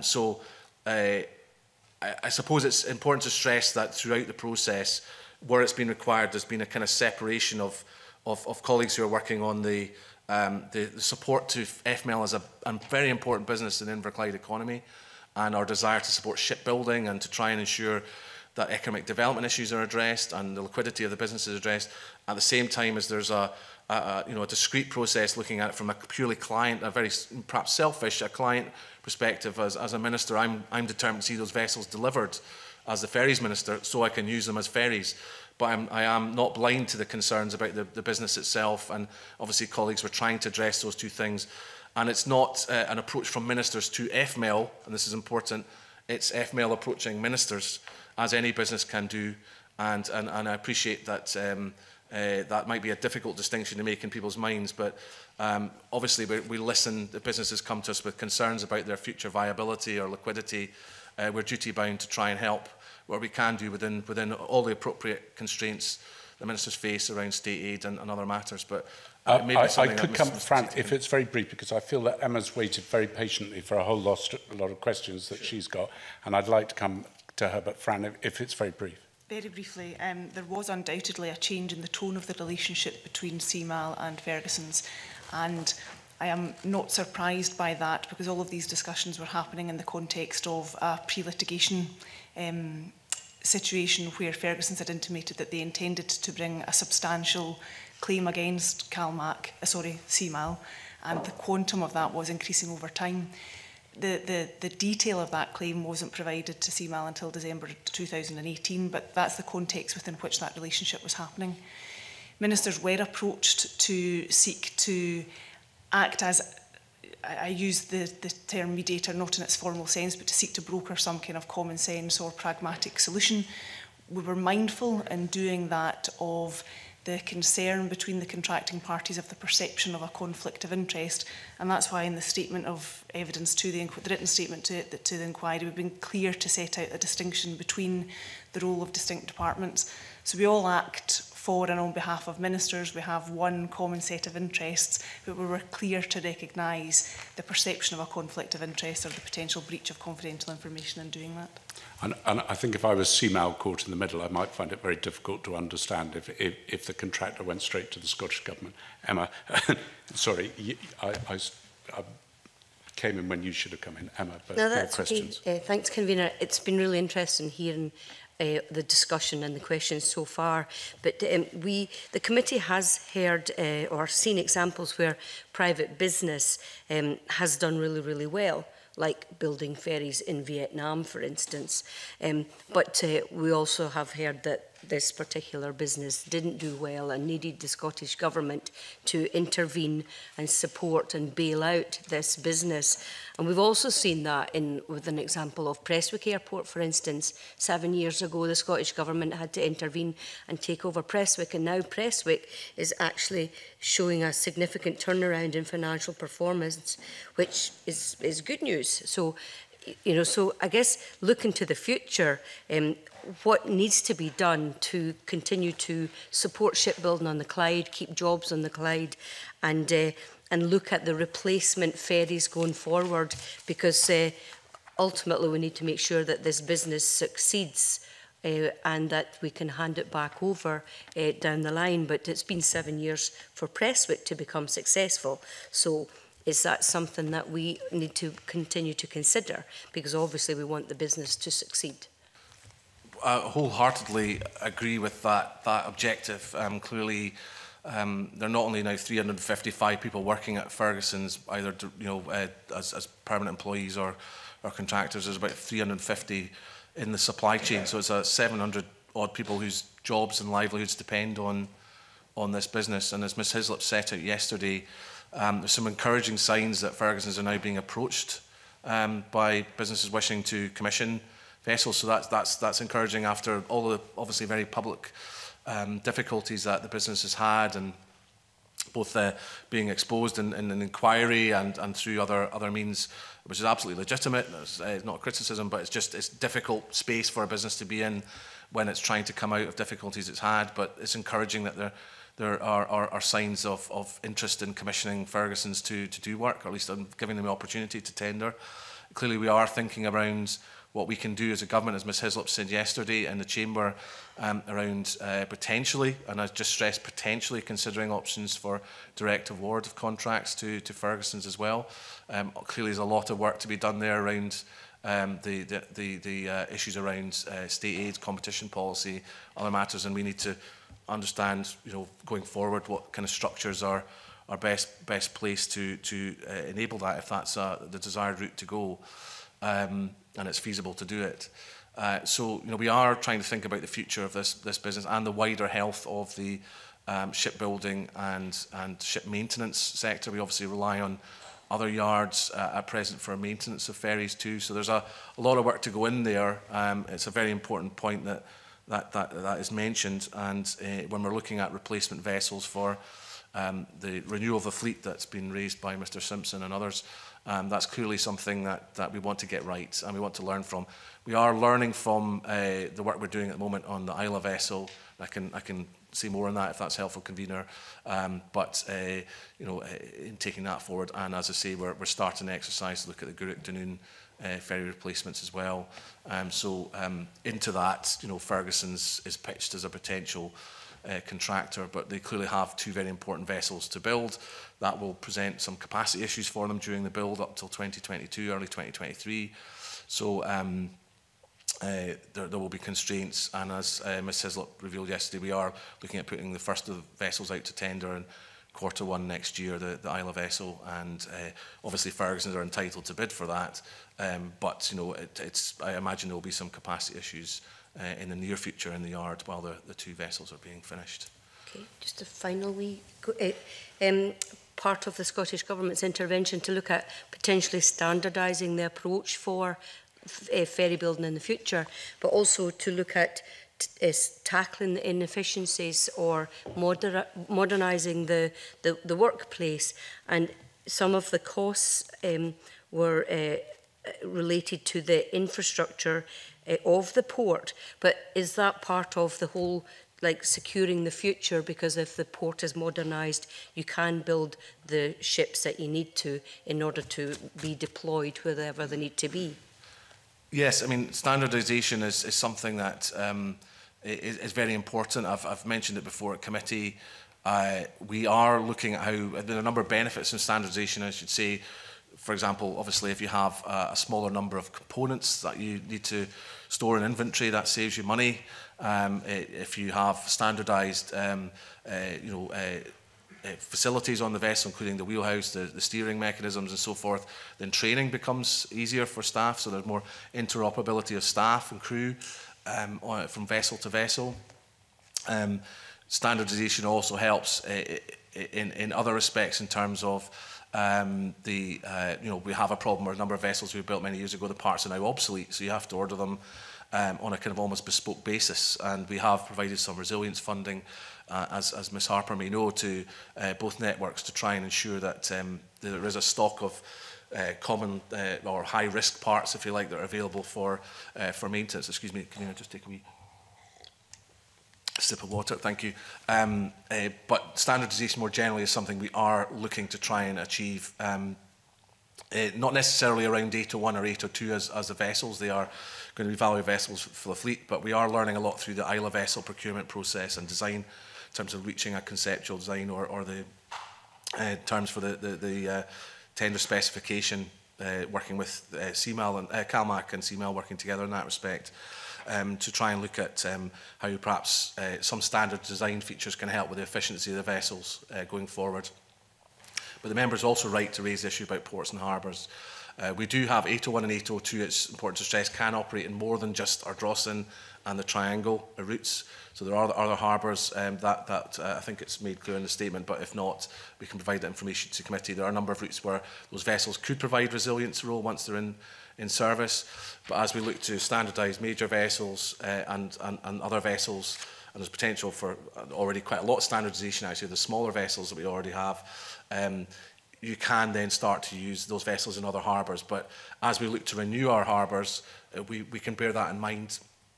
And as I said earlier on, I can understand why the committee's linking the two things, the investment in the harbours we've got now and the cost of the ferries themselves, and coming up with a kind of composite number. But that's not strictly speaking, the costs that are in terms of harbour renewal are not strictly speaking linked to the two vessels that we're currently going through procurement. We have link spans and harbours that will be approaching life expiry over time. They'll need to be renewed for safety reasons and for ongoing use. What we need to do is, when we're designing those, make sure they are designed in such a way as they can facilitate that standardisation.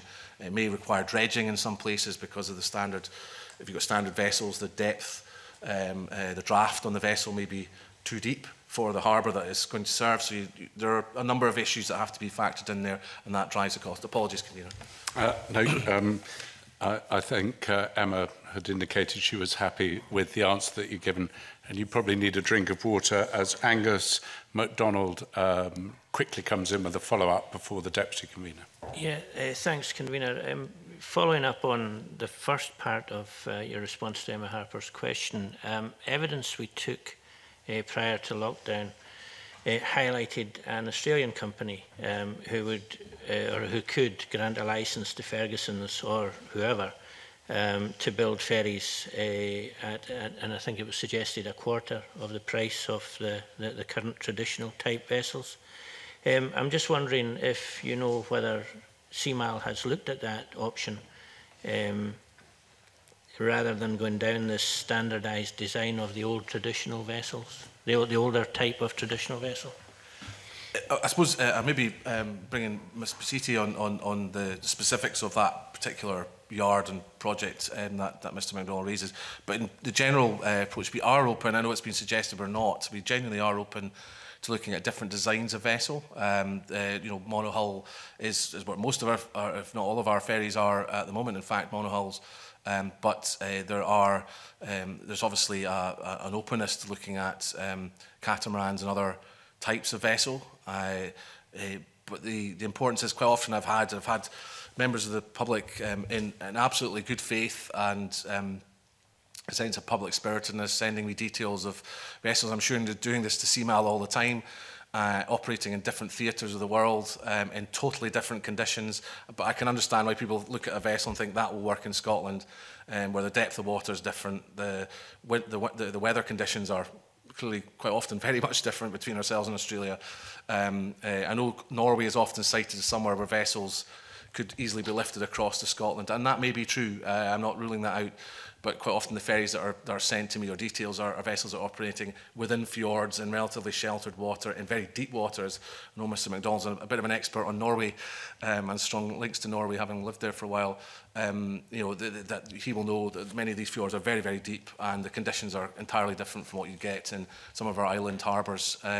And the difficulty of approach is an issue, manoeuvrability as well. So we can learn from other designs elsewhere around propulsion systems, around the fuels that are used. Apologies, Convener. And we will certainly keep an open mind in that. We continue to search the second-hand market for vessels as well. John Finney, you want to come in very, very briefly because I need to come to Maureen. Thank you, Convener. Minister, yes, we all receive intimation of these wonderful schemes that would save the government money. We all want to do that. But I, for one, applaud the security that's been given to jobs in Scotland. And these figures that are quoted often are against a background of extremely poor and unsafe working conditions. So can you give an assurance that you'll look first and foremost to putting future ferry contracts to providers within Scotland, please? Well, I think Mr Finney raises an extremely important point. We're not often comparing like with like, and certainly in terms of working practices and fair work agenda, I would suggest is not necessarily the priority for many businesses in other parts of the world. We obviously take fair work matters very seriously indeed. Mr Finney is right to identify the outturn of this in terms of taking over the ownership of the yard is protecting jobs, and it's making sure that actually there's improvements in working conditions for the staff there. I hope that I know there have been some initial issues, but I hope there will be improvements in the engagement with the trade unions, and that there will be a genuine collaboration between the workers and management. I can't speak for the experience in other yards around the world, but I think Mr Finney is absolutely right, Convener. If I may, I appreciate I'm taking time to respond to this, but I think it is an important issue that we have to bear in mind. There's responsibility as a government and CMAL as our agency that delivering these vessels to make sure they are procured in a way that's responsible and with appropriate regard to the rights of workers, their working conditions, that they're properly paid. And that is something I know we give a reassurance to unions here, and I know the GMB and other unions have very warmly welcomed the actions that government has taken to take over the yard and ensure the safety and longevity of the workforce and the Clyde, and ensure that there is a shipbuilding industry in this country So I give the assurance to Mr Finney that's very much at the heart of our thinking going forward. Thank you, Minister. And now we come to the Deputy Convener, Maureen Watt. Maureen, sorry for the delay. That's all right. It was well teed up by others in terms of standardisation of vessels, I think, and propulsion technologies. So thank you, Convener. Good morning, both. Although not new worldwide, the specification, design and construction of LNG and marine gas oil combination of propulsion, those powered ferries, was new both to CMAL and to Ferguson's, to female. So was that an issue, do you think? Was the fact that there was a new propulsion system, or new to Scotland, I suppose, did you feel that there was sufficient expertise to deliver this innovative to Scotland propulsion system? So in terms, I suppose, of the design engineers and people who would drive the project forward, did you feel that they were sufficiently au fait with the new technology? Well, I recognise, I think it is an important fact. I know it's been raised by witnesses previously that, you know, has LNG been the driver of why this project's gone off the rails? I can certainly understand why Ms Watt is asking this on behalf of the committee. I think, and I think Fran may have indicated this earlier on, certainly in the written statement we have, the use of LNG itself was not seen as a particularly complex area that would have contributed to any, had it been abandoned, you know, to any saving in time or cost. There would have been certainly, you know, had there been a change in TAC, there would have been a, you know, perhaps further complications that arose from that. So I think in terms of the, as a design component, did it cause the problems? I don't believe so. Then again, I am mindful of the comments from Mr McCall and others that they clearly found the nature of the projects, in their words, not necessarily I'm agreeing with it, but in their words, they seem to find it was a challenging project from that point of view. And perhaps that would indicate perhaps they were less comfortable with the technology than perhaps we would have hoped. But I don't think, and this would have been picked up, I presume, in the review of the procurement process, that there was any concern around their experience or track record in order to deliver this project. So from a technical point of view, I can only judge that the review by the Procurement Directorate didn't reveal any fundamental reasons why the Yard wouldn't have been capable of doing this work. And obviously, as the member may know, Mr McCall was exploring other areas such as hydrogen and other propulsion systems in terms of other work that the Yard was taking forward. So there was an appetite, I think, on the part of the business to engage in those areas of innovation. I don't think there was any reason to believe that LNG in of itself, which, as Ms Watt has indicated, is used elsewhere in the world, was a fundamental issue. In case I've misunderstood Ms Watt's question, I hope that has answered it, but I don't think it was the primary driver of the problems.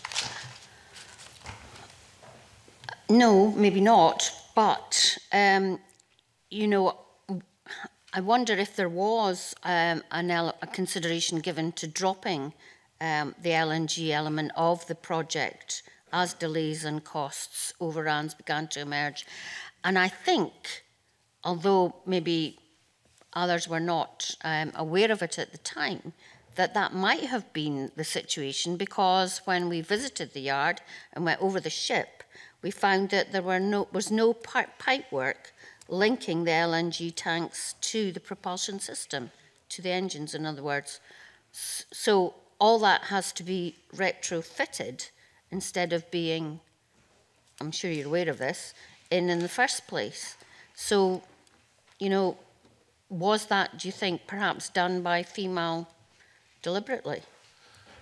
I don't think FML. Sorry, did the member say? I don't know. I mean, I genuinely don't know the answer to that. Obviously, we can rely on appraisals from likes of Mr. Hare in terms of what he saw and his colleagues saw when they entered the vessels. So it would be purely speculation on my part to say that. From our point of view, I don't think there was any a point at which we were planning to remove LNG component of the project. I think there's actually, ironically, despite all the criticism, there's a strength in having the dual propulsion systems. There's a resilience in that. If one fails, you've got the alternate the propulsion system, to assist the vessel to make sure it can get back to harbour. So there is a logic to having that, as well as obviously the benefits environmentally in having a lower carbon fuel. As I say, I think there would have been significant complications around changing the design of the vessel midstream to address that, to remove the LNG element at significant cost, which have also added to the existing difficulties and delays that would have probably meant it would have been unattractive from our perspective to approve that, or CMAL's perspective to approve that as the client. But obviously that's maybe something to pick up with Mr. Hare as to his assessment of the lack of pipework and other issues that Ms. Watt fairly raises. So in terms of going forward and given our climate change commitments, are we going to make sure that we do look at the variety of different technologies that are out there in terms of battery technology? There's a huge prospect for hydrogen, green hydrogen exportation from Scotland, but we should be using it ourselves as much as we can. So going forward, both at Ferguson's and in terms of whether contracts for ferries are given to other yards, will that be very much at the top of your agenda? Yes, I think that is a really important issue that Ms. Watt raises. I think we are obviously open to looking at all sorts of alternative technologies and to deliver newer and cleaner ferries going forward.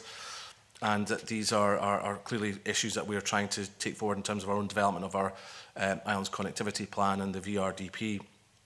And we believe that battery technology perhaps might have a particular role in replacement of smaller vessels in the fleet, because it might be a relatively efficient technology for those short sailings, smaller vessels. The weight parameters, will not be such an issue. And building on our experience with the 3 diesel hybrids we already have, but exploring the option of full battery power where that's appropriate. And of course, I very much identify the remarks that Ms. Watt makes around hydrogen. As the member may know, the Scottish Government's undertaking a hydrogen assessment project at the moment, but equally that's led by the energy team. But in transport, colleagues in Transport Scotland are looking at the potential for hydrogen or indeed ammonia as a potential, was being suggested, potential drop-in fuel to replace diesel is an alternative based on hydrogen production. Obviously, that may be more suitable for the larger fleet in the long term. There are other things that we can do to improve the efficiency. For example, CMAL is looking to incorporate new hull forms and designs into the new Isla vessel, which in of itself, the hull form can potentially save up to 30% in fuel costs, which would be a significant benefit for us in terms of having more latitude to accommodate if the budget remains unchanged, to accommodate more timetable changes that are suggested by communities or address some of the frequency of services. So these are really quite important issues. And vessels are designed with a long lifespan, so effectively vessels that are built today will still be potentially in service by 2045, 2050 in terms of our climate targets. So clearly every vessel we build from now on is going to have a bearing on our delivery against our climate targets, and that's something I'm very mindful of. I can say something about the relative efficiency of LNG if the member would like, but I appreciate the time is constrained. If I may, Richard Lyles indicated he wants to come in on this subject, and it may tie in. I don't know what his question is, but Richard, if you'd like to come in at this moment. Richard. Thank you, Convener. Minister, were you ever given, or was any minister ever given a report on what was wrong with these ships when we started to investigate likes of when we went to see these ships and went on one of the ships? The bow doors had to be replaced because the metal couldn't support the hinges, and basically hatches were constructed that had to be reversed, or other items where they had to go back in and fix what was wrong. Were you ever given any list of what was wrong with these ships before we go any further? I certainly, I'll maybe check with Ms Prasiti if there's anything that happened prior to my becoming a minister, Mr Lyle. But certainly I've made my own visit to Ferguson's and saw for myself some of the issues that you have raised. And I was asking questions as to how that obviously happened, and obviously you've got competing perspectives from both FML and CMAL on this, and that's why we had independent advice around design issues. So clearly there have been some significant issues that have been addressed. I think the bulbous bow was one that's been known of for a long time. Obviously the manufacturer, as I understand, the regulator, Lloyd's Register, would not sign off on that because of the manufacturing of it wasn't quite right in their view, and that has now been addressed in dry dock and fixed in the last week or so. So these are important issues that Mr Hare and the team are trying to pick off. I'm not an expert in design of ferries, but there's clearly been some, I think, missteps in the design of the vessel. Clearly, you normally progress from that initial tender specification to conceptual design, then a basic design, and then on to finalised design. And in terms of finalised design, that is what Mr Hare is trying to do now, and it has been, delivering. Arguably, that should have been in place a long time ago. But as I say, there were contractual mechanisms that, for whatever reason, didn't seem to be used to agree the final design and to address any disputes over components and their configuration. And that's disappointing that wasn't resolved earlier. But thankfully now Mr Hare and the team at Ferguson Marine Port Glasgow are doing exactly that, and with some success, I believe. For time, that's me, convener. Thank you. Okay, thank you, Richard. Stuart, I think you've got some questions you want to ask. Or you'd indicated you might want to talk about the ferries plan, but the Minister has answered that before, if you're right. Stuart McMillan would like to come in. Maybe I'll come to him next and look round the committee if there's anyone else who's got any questions. Stuart. Thank you very much, convener. It's one final short question from me, and that's, Minister, this committee has heard on evidence, and it's also been reported in the media, that the two ships at the yard should be scrapped and started again. If that were to be the case, what would happen to the yard and the workforce? Well, I think it's obviously a very pertinent question to Mr McMillan and his constituents in Inverclyde.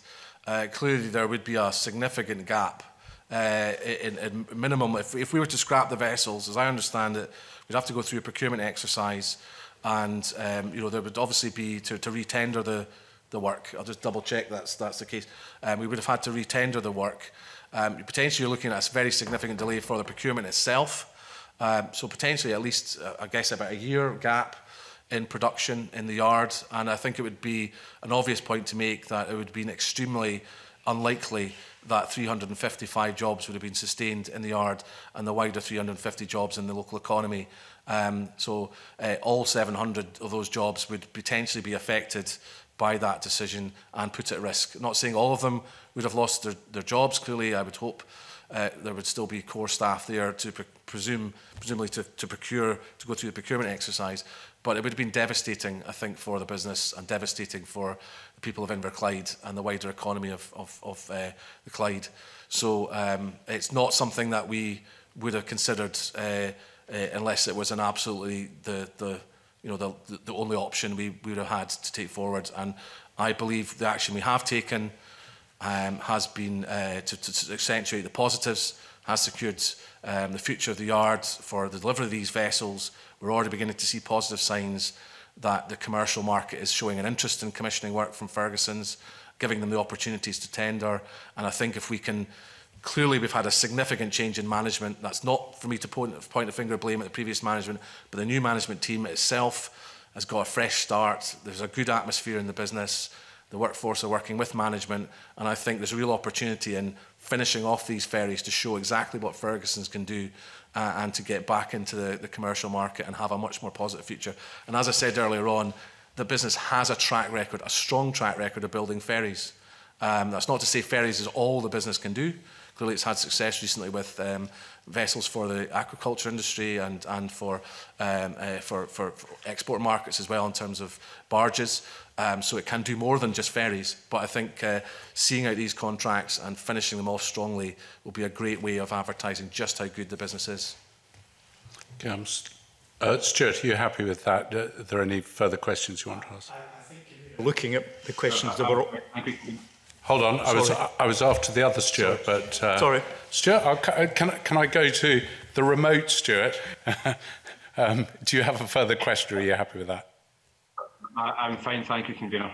Okay, and now to the actual Stuart. Well, I think we won't have Stuarts bidding against each other for authenticity, if I may, Convener. We are both authentic. No, I was simply going to say I think all the questions that I had intended to ask have been pretty fully covered earlier, Convener. Thank you. If there's no other questions, I have one, Minister, which I just need to understand a bit better, is that when I looked at this, and I understand actually totally how the payment system works. So you have stage payments depending on how the payment, how the ship is progressing. And you, for example, mentioned the bulbous bow, but the bulbous bow needed to go on whether it was right or wrong to get the stage payment to allow the money to be released to the contractor. It could have been changed at a later date, which is, I think, what we'd heard might happen when we were there. But I'm concerned that in the case of 801 Glensannox, we've got 88.6% of the payments made, and 802, when we went to look at it, 80% of the payments made. Now, I also understand it's about getting equipment to site, but when we went to look at the equipment on site, it was quite difficult to work out what was there, because some of it was in one hangar, some of it was in another hangar. Most of it was covered in excrement from birds that had been there. So we had no idea what was there, and it was clear that no one had any idea what was there, and it had to be rationalised into a warehouse. So, as a minister in the government, are you happy that effectively so much money had been released to the contractor when it was quite clear that 80% of 802 had not been built, or the equipment sourced to build it, on top of loans that equated to the entire value of another ferry as well? Because it seems to me a very odd scenario to be in. Yeah, I mean, I think I can totally understand the point, because these are points that have occurred to me, obviously looking at the project with fresh eyes when I came into post. And clearly, as I've indicated earlier on, and it's actually one of the areas where I think the committee were probing about the relationship between CMAL and Ferguson Marine. It's actually a good example of CMAL, and I think this has been looked at through independent review, and I think we are satisfied that the steps were reasonable. There's nothing inappropriate about inappropriate about doing so. There was a negotiation around a reduction in effectively the retention payments for 25% down to, or the invoicing timescale, sorry, down to about 10% for the sort of final stages. So that's why you've got 88.6% in the case of 801, rather than a lower figure, sort of 75%, which would have been the original sort of scheduling, I think. I don't know if Ms Pasiti can confirm that, but certainly there was every effort made by CMAL while still maintaining scrutiny over the contract, to try and help with the cash flow difficulties that the business faced, and to ensure that the vessels were delivered, because there was a risk, obviously, if the business failed, that those vessels would not be delivered. And so I think it was trying to manage that situation as effectively as possible. Is it a satisfactory situation? Absolutely not. I'm not sitting here pretending that we're in an ideal position where we've still got substantial work that has to clearly be done to the vessels. And there have been, as I say, issues of contractor failure, Ms Watts, issues that has been raised around some of the completion, the quality, the completion of the work, the storage of the parts. I know has been an issue Mr Hare raised when he took over the business as being something that needed to be addressed with some urgency, lack of transparency around the inventory and so forth. These are all issues that I think of examples of things that were not working well under the previous management. But Minister, I mean, with the greatest respect, we've got a contract worth £97 million, and we've released, before the ferries are even, well, one of them's floating, but there's not much inside it when we looked at it, and certainly, as somebody's highlighted, there weren't even the pipes to connect the engine with the LNG tank in it. The other one was just a basic hull. We've paid against the contract value of £97 million, £126 million. Now, I struggle to understand how that's happened. I wondered if you could explain that to me. Yeah, I think it's just a point of detail, Convener. I can understand where the figures being quoted by you or your view of 120 plus million. The yard has been paid 83 million for the vessels. Now, I'm well aware there's obviously been funding that has been given through loans to support the business. That is absolutely true, but only 83 million has been paid to the yards for the work to date. So it's just but the only reason the loans were given is because the labour profile in the yard had gone down and dropped off before those loans were paid, because Ferguson Marine could not pay their staff and therefore had to effectively allow them, to stop work. So, I mean, there must have been alarm bells ringing. I mean, on the 20th of February, your predecessor, 2018, met with Jim McCall and discussed the cash flow problems.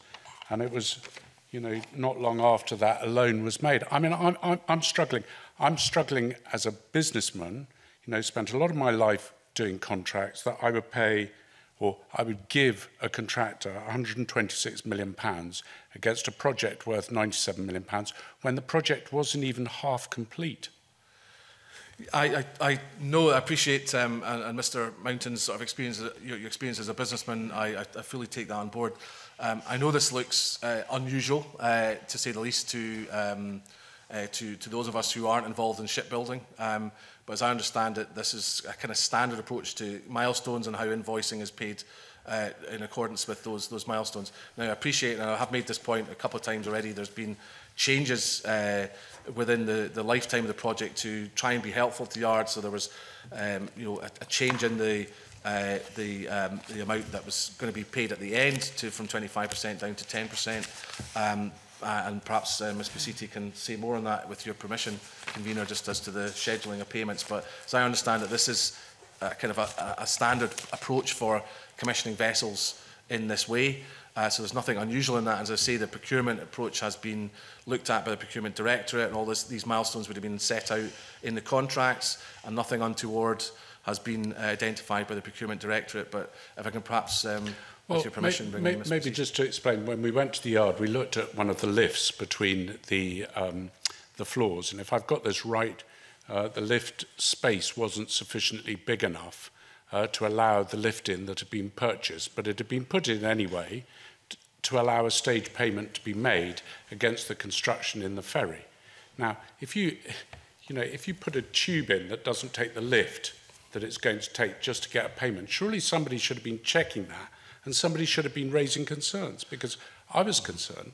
Well, I suppose we haven't talked much about this, but there's obviously an important relationship between the yard and the regulators, so MCA and Lloyd's Register, and depending on the class and the type of vessel. Sorry, with the greatest respect, this is to do with money being released by a government agency. It's not to do with the Lloyd's Register. If the lift they've ordered doesn't fit in the tube that's been built in the ferry, that's nothing to do with Lloyd's. That's to do with the fact that they're going to have to rebuild it to get the lift in. Well, with respect, I'm trying to make the point, Convener, that the regulators obviously have an important role in signing off design elements of the vessels. And this is one of the areas where there's been significant dispute between CMAL and FML in terms of design. And CMAL were raising issues clearly about design and delivery against timescales from early on, from February 2016. Now, I think Mr. Finney and others were hitting on it earlier on. This is indeed Mr. Macmillan from obviously from a local perspective. We face a situation where if there had not been some support to the business, it would have gone under, and we would have faced having to restart the process and significant delays in delivery of the vessels. As I say, from our view, the main reason why there's been failures in this is contractor failure. I don't mean that in any way to cast aspersions on anyone involved in Ferguson Marine as a business, but that is our view as to where the problems arose, and we tried to find appropriate mechanisms to help both the client, CMAL, and the engineering business, FML, resolve disputes over design. I'm not a naval designer. I'm not somebody who has an expert. That's why we have an agency, CMAL, that does this for us with expert input. and clearly there have been points along milestones where they have raised concerns about delivery of the vessels. But just in terms of the payments issue specifically, because I want to make sure the committee's got the most accurate information to work on. I know some of this is covered in detail in the written statement, but if there's an opportunity to bring Ms Pasiti in just on what is standard practice and if there's been any variance from standard practice in that respect. I'm very happy to, Fran. I mean, it was laid out in the contract documents that were displayed to the committee as part of the inquiry. But Fran, if you'd like to add something, and then I'm happy on. Just very briefly, I have written to the committee following my appearance in March with a breakdown of each of the milestone payments and how those were revised over time, which I hope has been helpful and allows for ease of comparison. I do understand the point that you are making and have equally reflected on the specificity of each of the milestone events upon which payment falls due. The specificity that was included here is not unusual. I think there is an inherent risk in there that the contractor has been described as chases steel rather than performs against the contract. The consequence of that is such and is recognised universally as being such that it has acute cash flow pressures for the contractor, that it would be highly unusual for that circumstance to arise. But it is a point of reflection that we take away and that we have discussed with CMAL about whether greater specificity should be introduced to future drawdown dates in future. There's a balance there. This is a highly unusual set of circumstances in what is a standard form of contract about tailoring the contract such that it might increase the contract price. But it's a point that we understand, we have taken away, we are already looking at in terms of what we do going forward. Thank you, Fran. I'm going to give John Finney the last question, if I may, and then I'm going to move on to the next witness. John. Thank you, Convener. It is about, I think, connected with the issue you refer to, and in the lengthy statement we got, and it's paragraph 74, excuse me, the final sentence in that paragraph, and I take that to be the period around which we're talking about at advance. It says, some invoices presented were rejected on the basis they related to other projects and not Hull's 801 and 802. What does that tell us, A, about the, I'll be generous and just say about the efficiency of the people sending you these invoices for settlement, please? Well, clearly, I'm grateful Mr Finney raised this point because I think it does indicate there was clearly an issue around proper controls around the project from within Ferguson Marine. As I say, I think it's an indicator of the contractor failure issue that we've addressed, and I suppose it does provide some degree of confidence to Mr Mountain and others that CMAL were acting appropriately and not just signing off on everything that came through from Ferguson Marine. Appropriate diligence was provided to invoices that came in to say, well, that's not relevant to the project. We're not paying that. You know, but as Fran has said, you know, there are obviously areas where we want to learn from it. But clearly, Mr Hare may have some views as to the internal controls of the project, the lack of oversight and supervision of that project. Thank you, Minister. And I think that brings us to the end of our questions. So I'd like to thank you, Minister and Fran, for coming to this meeting and for your submissions prior to the meeting, which gave us an insight to some of the questions today. So thank you very much. And I'm going to suspend the meeting for 5 minutes to allow a changeover of witnesses. Thank you very much.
Thank you, and I'd like to reconvene this meeting and move to the second panel of witnesses on our ferries inquiry. I'd like to welcome Fiona Hislop, the Cabinet Secretary for Economy, Fair Work and Culture, Dermot Rattigan, the Deputy Director of Manufacturing and Industries Economic Development Directorate, Derek Glover, who is Finance and Business Partner of the Scottish Government, who is taking part remotely, and Tim Hare, the Turnaround Director for Ferguson Marine Port Glasgow Limited. Cabinet Secretary, would you like to make a short opening statement of up to 3 minutes, Cabinet Secretary? Thank you very much, Convener, and good morning, everybody. I welcome the opportunity to address the committee today in my capacity as Cabinet Secretary for Economy, Fair Work and Culture. I have held the economy brief since February 2020. As the Minister with responsibility for Ferguson's, I stand firm on the Scottish Government's commitment to the vessels, the workforce and the yard. And I'm proud of the progress which has been made at the yard since the Scottish Government took control. As an open, transparent and accountable government, I fully support this parliamentary inquiry, which I have followed closely and with great interest. COVID-19 is not only a health emergency, but also an economic one, during which our ambition for a wealthier and fairer Scotland has not wavered. In pursuit of this ambition, our focus has and continues to be on the people impacted by the delays to the delivery of the vessels. I take pride in Scotland's strong, fair and inclusive national identity, which has driven the decisive action that supports shipbuilding in Scotland. The Scottish people and economy are at the heart of all we do. That is why we simply could not turn our back on a skilled workforce and our local and island communities when an acceptable commercial solution could not be reached. We continue to work tirelessly to ensure that the vessels enter service as quickly as possible to deliver the service improvements upon which our island communities depend. This is in tandem with a programme of work to turn around the yard and deliver a sustainable future for shipbuilding at the site. I have confidence in the robust plans that the Turnaround Director and his senior team have outlined and are implementing. I'm committed to ensuring that lessons are learned from the far from ideal circumstances that have led us to where we are today. We have been reflecting on the breadth of evidence that has been presented and will give detailed consideration to the committee's recommendations on the conclusion of this inquiry. In pursuit of our joint ambition to identify and address current and future challenges and opportunities in the procurement of vessels to support Scotland's ferries network, I welcome the invitation to engage with the inquiry and will answer the questions the committee may wish to raise in relation to Ferguson Marine. Thank you very much, Cabinet Secretary. And the first question is actually mine. Could you just explain the rationale for the two loans, significant loans, that you made to FMEL, please? Well, there were two loans. The first loan was the £15 million, which was unsecured, and that was intended to support the cash flow issues that the firm had in relation to the vessels. The second loan was the £30 million, which was the secured loan, and that was to help the sustainability of the business, but also ensure that it could help diversification in seeking markets. In terms of our position, we considered the approach made by Ferguson Marine at the time seeking assistance. Ministers and officials considered a wide range of options in response to their FML's financial situation, including the option to let commercial events take their course without government loan funding. But we concluded that the loan agreements were the most deliverable and commercial option available to ministers at the time. The loans were made in 2017 and 2018 to deliver the ferries, secure the business and save the workforce and secure the yard for the future. Okay, and could you just explain, and then I've got a couple of very quick questions, why there was a 9-month delay in the Scottish Parliament being made aware of the first of these loans?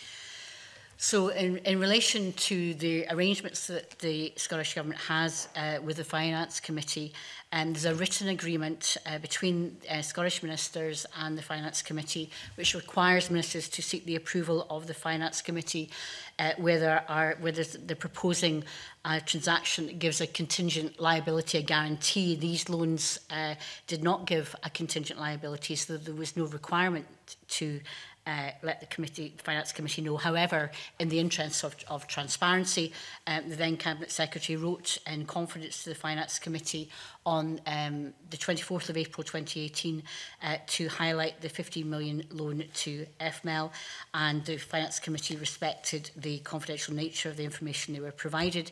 There wasn't a delay there. One, there wasn't a requirement, but also, therefore, there wasn't a delay in doing that.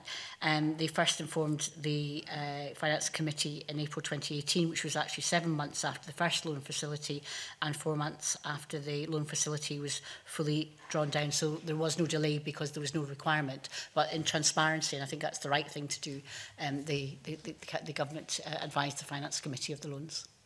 Okay, so on the I think on the 7th of July, the First Minister, I think, met with Jim McCall to discuss the cash flow. Was it at that meeting that the First Minister approved the payment of the first loan? In terms of the timing, that I might refer to my officials as to the timing. What we can say is that the loans were obviously addressing some of the cash flow issues of the vessel at the time. I'm not sure about the the interconnection necessarily with the First Minister in relation to the loans, but I'm quite happy for our official to answer that. No. You're talking about July 2017? Yes. Yeah. No. So the first loan had not been negotiated at that point. It wasn't concluded until September. Indeed, but at that meeting in July, that's when the detailed breakdown of costs was submitted to the First Minister by CMAL, having been requested to do that by Ferguson Marine, and I'm trying to work out if that's what prompted the loan. Was it those meetings between the First Minister, Jim McCall, and CMAL? Well, can I just say that in terms of the relationship with Ferguson Marine Engineering Limited at that time, they were obviously a managed company. They were account managed, so therefore issues around cash flow, which is not unusual for companies that are account managed, that information would be known by us in relation to their concerns. They could raise concerns at any time as an account managed company. Yeah, but I was asking about the meeting with the First Minister. I'm trying to work out if the First Minister agreed to sign off the first loan. It wouldn't be the position of the First Minister to do that. It would be the relevant. Sorry? It would be the relevant officials or ministers at the time. So the First Minister would not have had an input into that? Not that I'm aware of, but I'm happy to be corrected. No, I'm just trying to work out why there was that meeting if that didn't result in the loan. Sorry. Well, obviously, it's an important company, important project. The First Minister meets business people all the time. There's no reason why she wouldn't meet them. And at the request of Mr McCall. Okay, and the second question is the £30 million loan, which was to support the long-term development of the shipyard. Can you, and it might not be possible to do it now, just explain, I'm very happy to take it in writing, how that money was actually spent for the long-term development? Or was it actually spent on actually building the ferries? Because we've heard mixed messages on that. So I think it's important to distinguish the spend that's on the vessels and the loans that are particularly in relation to the company itself and ensuring the sustainability of the company. Obviously, the sustainability of the company has an impact on the ferries, but it's important to recognise that the loans were actually about the company itself. Oh, I thought the £30 million was to develop the long-term development of the shipyard and assist diversification. Business, yes. So was any of that £30 million spent on the ferry? Well, in terms of the spend of that, that would be a matter for FML as to how they spent that money and how they accounted for it. But we also... Sorry, I'm not being difficult. No, no. So if you give somebody £30 million, well, I think if I was ever in a position to give somebody £30 million, I'm not. But if I was, I might ask them if they spent it in the way that I'd given them the money for. But in terms of the expenditure, that was also part of the process, was to make sure that we appointed somebody independently to assess that they were actually delivering what they said they would do in relation to the milestones that were set in relation to the loan aspects which were to do with the company, but also the progress of the vessels would also be part of that sustainability of the company itself, making sure that they could be delivered. So some of the issues, I think it's fairly clear that the issues to do with the company were to do with cash flow, but those issues of cash flow also related to their experience on the vessel, as you've obviously seen in relation to the evidence that you've already been provided with. So are you able to tell me how that £30 million loan was spent? Yes, because that's part of our arrangements with them, but I'm happy for Dermot to give you more information if you're seeking more detail on that. The committee could receive correspondence on how the £30 million was spent. That would be useful. Yeah, I mean, because there's a lot of questions here. Sorry, yeah, no, Cabinet that's fine. Secretary. I mean, and as you said, you're happy to receive kind of the written accounting of that. But I'm trying to give you, I suppose, which is not necessarily to your satisfaction, just a kind of overall view as to how it would be spent and what was the purpose of that loan. Okay, thank you. Maureen, Deputy Convener, Maureen Moore. Thank you, Convener. Good morning, still morning, panel.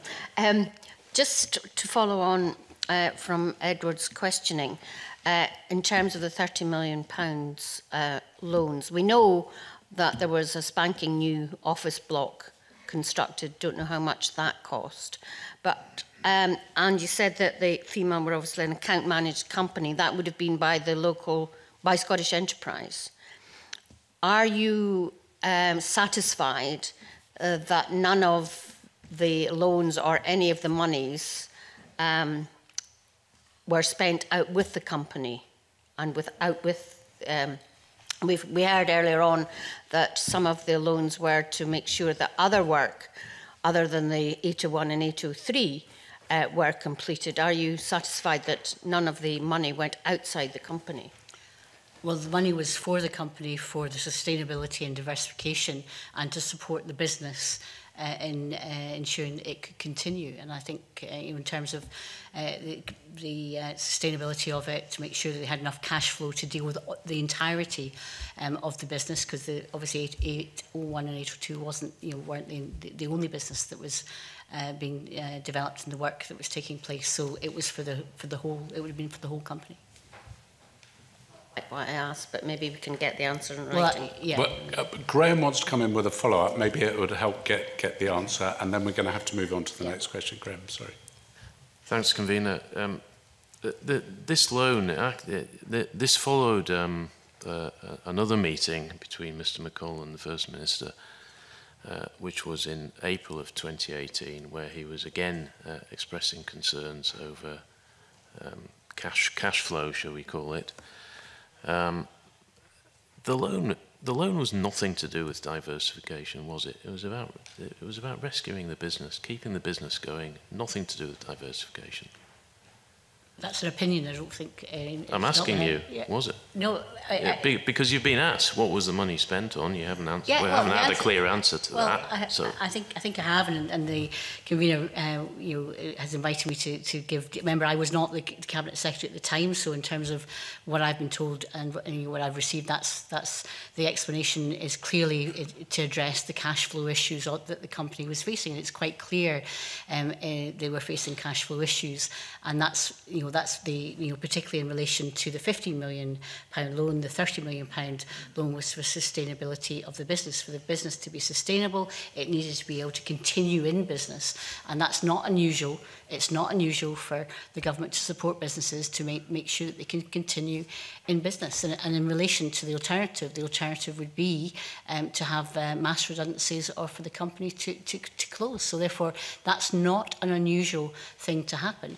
And in order to survive, in order to make sure that the business could continue on a profitable basis, they would need to not only be sustainable, but also to diversify in terms of getting into new markets. Because in order to be a sustainable business, they would need to have a pipeline of continuing activity. Not all of that would have been the same types of ferries or the same types of business as they've been doing previously. So therefore, looking into diversification, whether it's offshore activities, whether it's specialism in terms of fish vessels, there are different markets that yard could have, and certainly in the future should be looking into. So there's nothing contradictory about diversification also being part of a sustainability of the business. So you can express your opinion, but in terms of what the loans were for at that time, I've given you as much explanation as I can. I've got to jump in there. Diversification, that takes some time. This was an immediate problem, so the explanation given to Parliament by the then Finance Secretary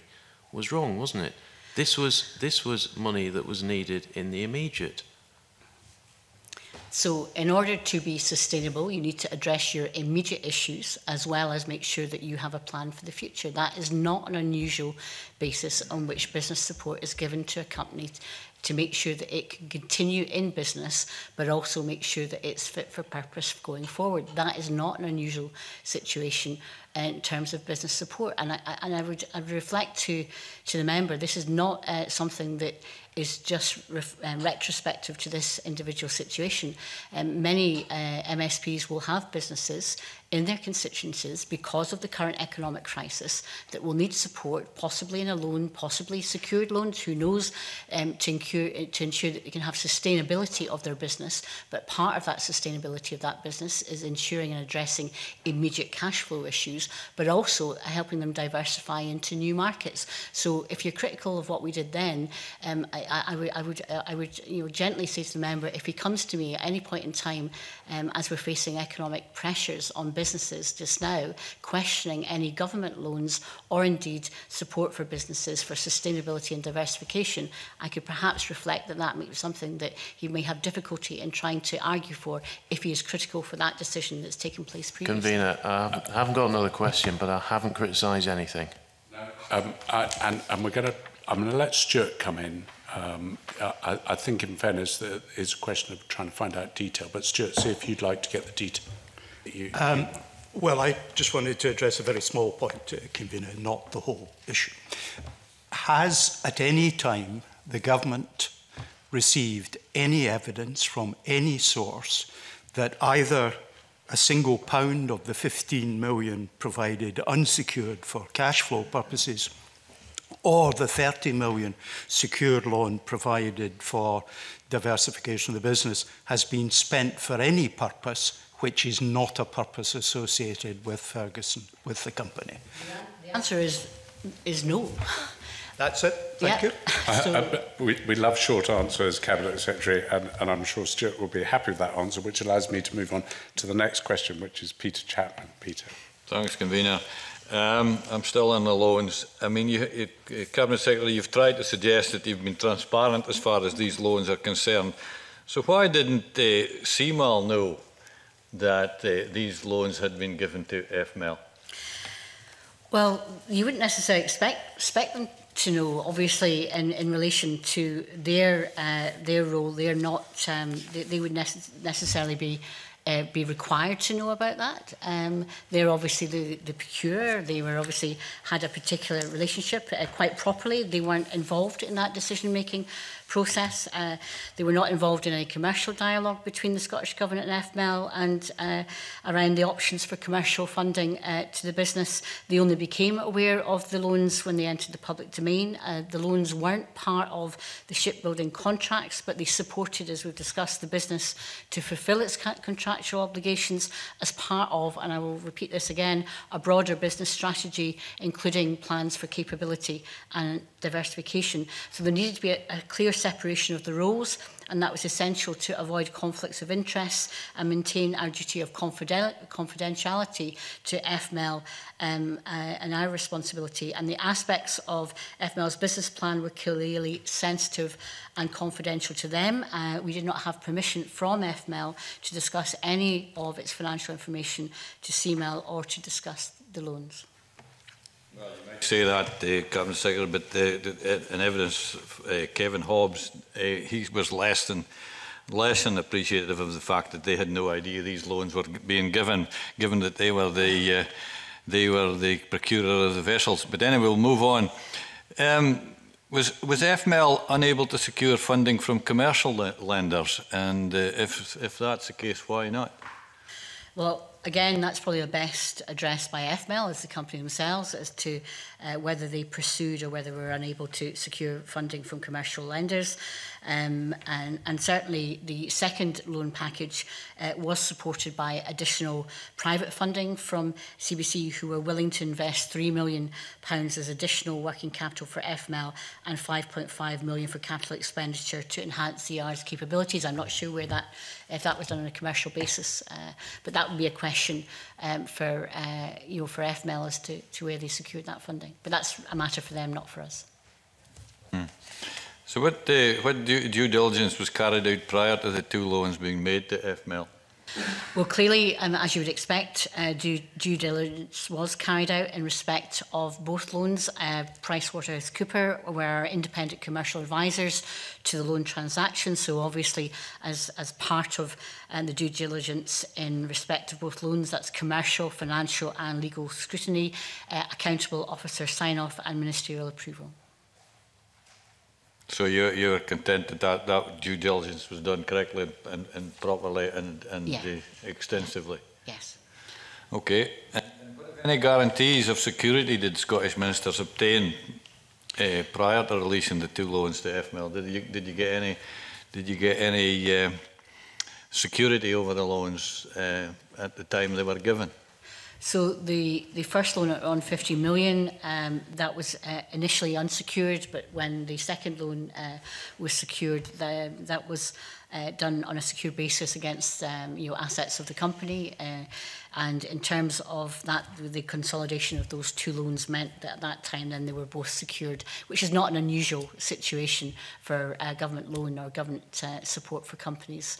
And indeed is a major issue reflecting on some remarks I've made to Graham Simpson. That might be something the UK government or indeed the Scottish government may have to consider in the future in the current economic climate. Cabinet Secretary, I'm going to come to John Finney in a minute. Just to say, Peter, be careful about asking questions that other members have indicated they might like to ask as well. So you may have to apologise as well afterwards. That's 2 of you that have been pulled up for that. John Finney, if you'd like to ask a question, then I'm going to come to Angus MacDonald. John first and then Angus. Thank you. I'm furiously checking to make sure that isn't going to intrude. Be careful. Yeah. Cabinet Secretary, can I for one applaud the intervention of the Scottish Government? I think it was appropriate. And with regard to the commercial loans, if I can just ask one aspect, please. In your statement to the committee, and I'm referring to the section on commercial loans, that they are paragraph 77, FML is a Scottish enterprise account managed business, is the present tense. Is that still the case? You want to answer that, Dermot? Because it's a different arrangement, obviously, with public ownership. Yeah. Scottish Enterprise were account managing the business prior to nationalisation. I believe they still work with the business. I don't know if they term it as account management, because I think account management is a term that we use with private companies. But now, just to expand that very quickly, they are sponsored by a directorate of the Scottish Government. Okay, thank you very much. It was just the Cabinet Secretary alluded to the independent review by PricewaterhouseCoopers, but presumably Scottish Enterprise had an active involvement at that time too and would have been advising, is that correct? Yes, because that's what I was trying to reflect, that as an account managed company, they would be treated in the way that other account managed companies would be. And that also means that they look at issues, for example, around cash flow on projects to make sure that the sustainability for businesses and to make sure they can deliver. And this is basically mainstream business for Scottish Enterprise. This is something that would happen in relation to any sort of intervention in a business of that scale. Yes, and that's why I'm reflecting that in this current economic crisis, that's a regular part of their business. Okay, thank you very much. Stuart, as you've got no other questions, as long as it's brief, and then I'm going to go to Angus. It's simply to inform colleagues that if you go to Companies House, you'll find 4 registrations of charges related to 2014, showing that, for example, funding came from HCC International Insurance Company. So therefore, FMEL were clearly looking for money from a variety of sources, and I think perhaps we might include that in our consideration of evidence thereafter. It's a matter of public record, which I've immediately been able to look up. And that would be the normal practice to ensure that companies were pursuing different avenues for funding, that it wasn't just the Scottish Government, but that's a matter for FML to tell you what they were doing. And as you've got evidence there from the member. Angus, you want to come in? Thanks, Convener. Very briefly, staying with the issue of the loans, can you tell us what the key terms were of the 2 loans, particularly the interest rate and also the repayment periods? So for on the two loans, on the 15 million loan, there was a fixed 15% interest, a 2-year repayment term initially. This was later changed during negotiation of the second loan in June 2021 to 2021, and that facility, as I've mentioned previously, was unsecured. The 30 million loan secured all sums due to ministers, fixed rate of 13%, interest accrued until share warrants, share options issued to the Scottish Government, 10-year repayment term with scope for the loan to be converted to equity, full review negotiation of the key terms scheduled after 3 years. And PricewaterhouseCoopers, which I think is important, believed there was a commercial rationale for agreeing that interest ceased to accrue when warrants are issued during that 36-month period. And so that's the detail I can provide you today. Okay, thanks, Convener. Oh, thank you, Angus. The next questions then are from Colin, I think. Colin. Thank you very much, Convener. I want to stick to the issue, first of all, on the loans. Cabinet Secretary, you accepted that CMIL were unaware that the loans were being provided to FML. And CMIL told the committee that despite the work of Luke Van Beek, the loan instalments were released to FML, even although delivery milestones were not being met. I mean, how did that happen? So there's two issues. There's obviously the milestones for the payments to by CML for the work done on the vessels, and therefore there was also the milestones for the loans in relation to what the business was doing generally, but particularly for the vessels itself.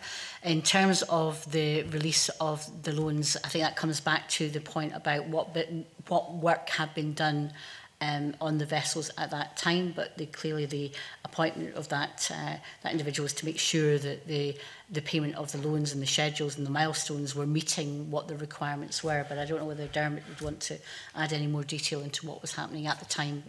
Obviously, he's got more long-standing experience of this than I have. I'll be brief, but I think it is really important as we go on that remember there are two separate domains. There's a domain of the contract that Paul Wheelhouse has talked about in the previous session. We're focused now on the loans. That is a different commercial sphere. And the two things did not, they related to each other, but they were distinct and separate. So any payments that were due on the vessels, those were the responsibility of CMIL, and those were all handled by them. Sign-off was handled by them, as the Cabinet Secretary said. In relation to the drawdown of the loan, there was conditions precedent that related to the drawdown of the loan. So the business had to make sure there was no event of default. They had to show that the drawdown of the loan was not proceeding at a rate faster than had been agreed in the business plan. So the loan, both loans were predicated on a business plan. That's what they were funding. And then lastly, the third condition precedent for drawdown of the loan was that we would have satisfactory assurance from Luke Van Beek that the progress of the build was achieving the milestones, but also clearly it was related to the resource plan too. The thing that was driving the milestones was to ensure that enough resource was going into the yard, and that was our key concern as we looked at the business plan, to make sure that they would hire enough staff. And that's one of the things, if you look at Luke's early report, particularly his report of October 2018, you'll see that he's quite focused on whether subcontractors were engaged, whether employees had come into the yard. So those were some of the milestones. But those milestones are not CMIL milestones. Those are milestones that relate to the loan. I have to say, I'm a bit confused, but you're acknowledging the loans were linked still to milestones in the development of the two ferries, but at the same time, these milestones weren't being met. There are two different, I mean, I think it's really important that there's the milestones with the relationship between CMIL and FML on the construction of the vessel, and then there's milestones in relation to the business plan, because the loans, remember, at this time were in relation to the sustainability of the business, predicated on the business plan. But obviously there was an interrelationship between those, but it's clear that you need to have a distinction on those two things. And obviously the drawdown of the loan was from the Scottish Government as opposed to CMIL.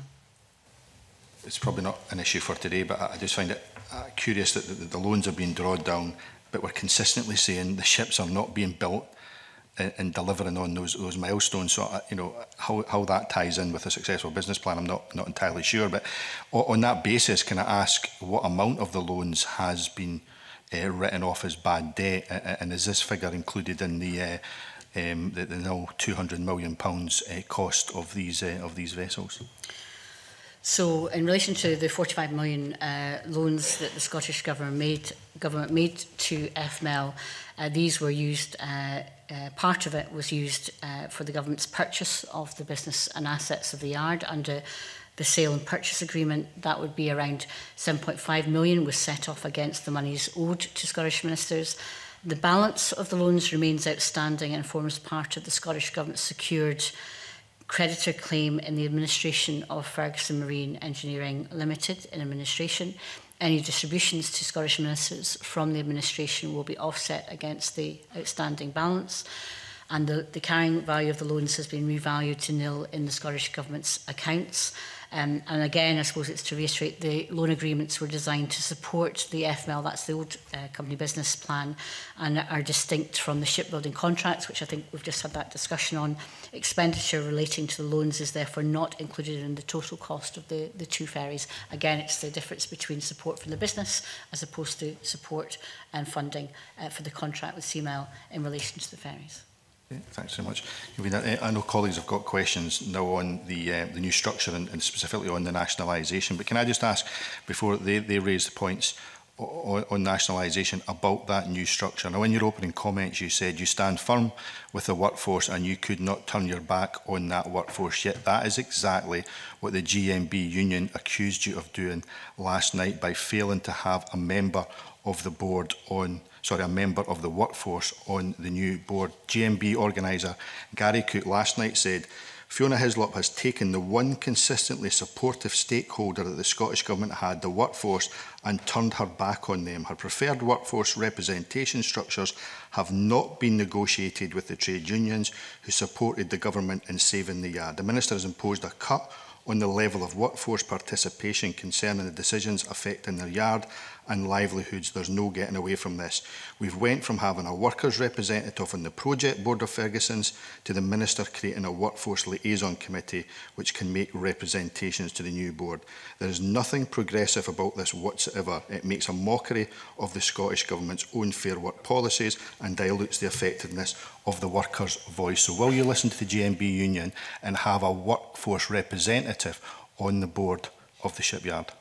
So in relation to the GMB, I have met the GMB, the local representatives, when I visited the yard back in February. I've also had a meeting with the GMB on the 9th of July, both with the trade union senior, I suppose the national management, as opposed to the local representatives. The local representatives were also on that call, and we discussed workforce representation and, importantly, the role of the trade unions, which I think is really important. And indeed, I've emphasised that every time I have spoken to the representatives.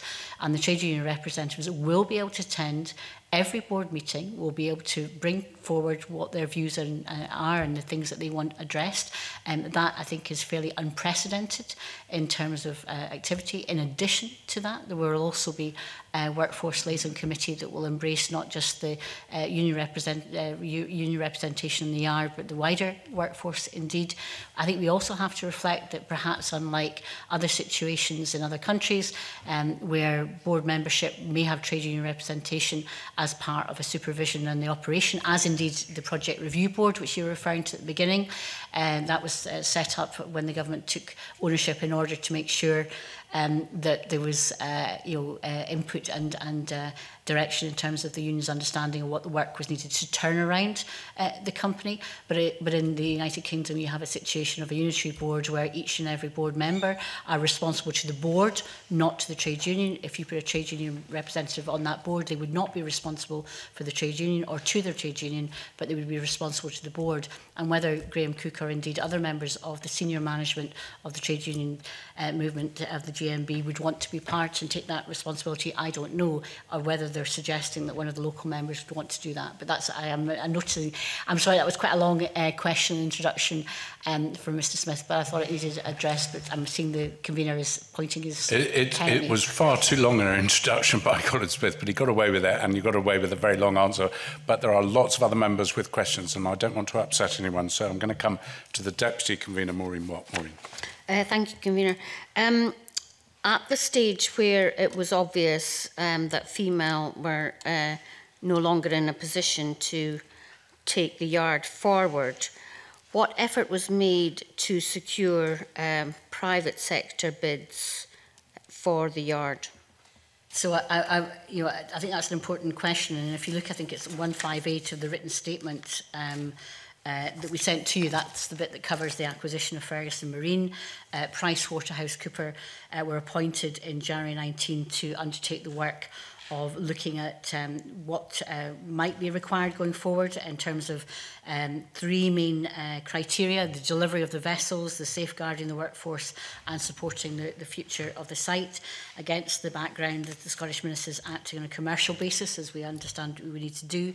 There was an initial long list of 29 scenarios attested against a range of procurement. Retendering, for example, might have been one of them. That was, and finally, in terms of the three shortlisted options, there was retendering the work, which is assessed at a higher cost option, and that could have been a potential for FML or indeed somebody else to secure that.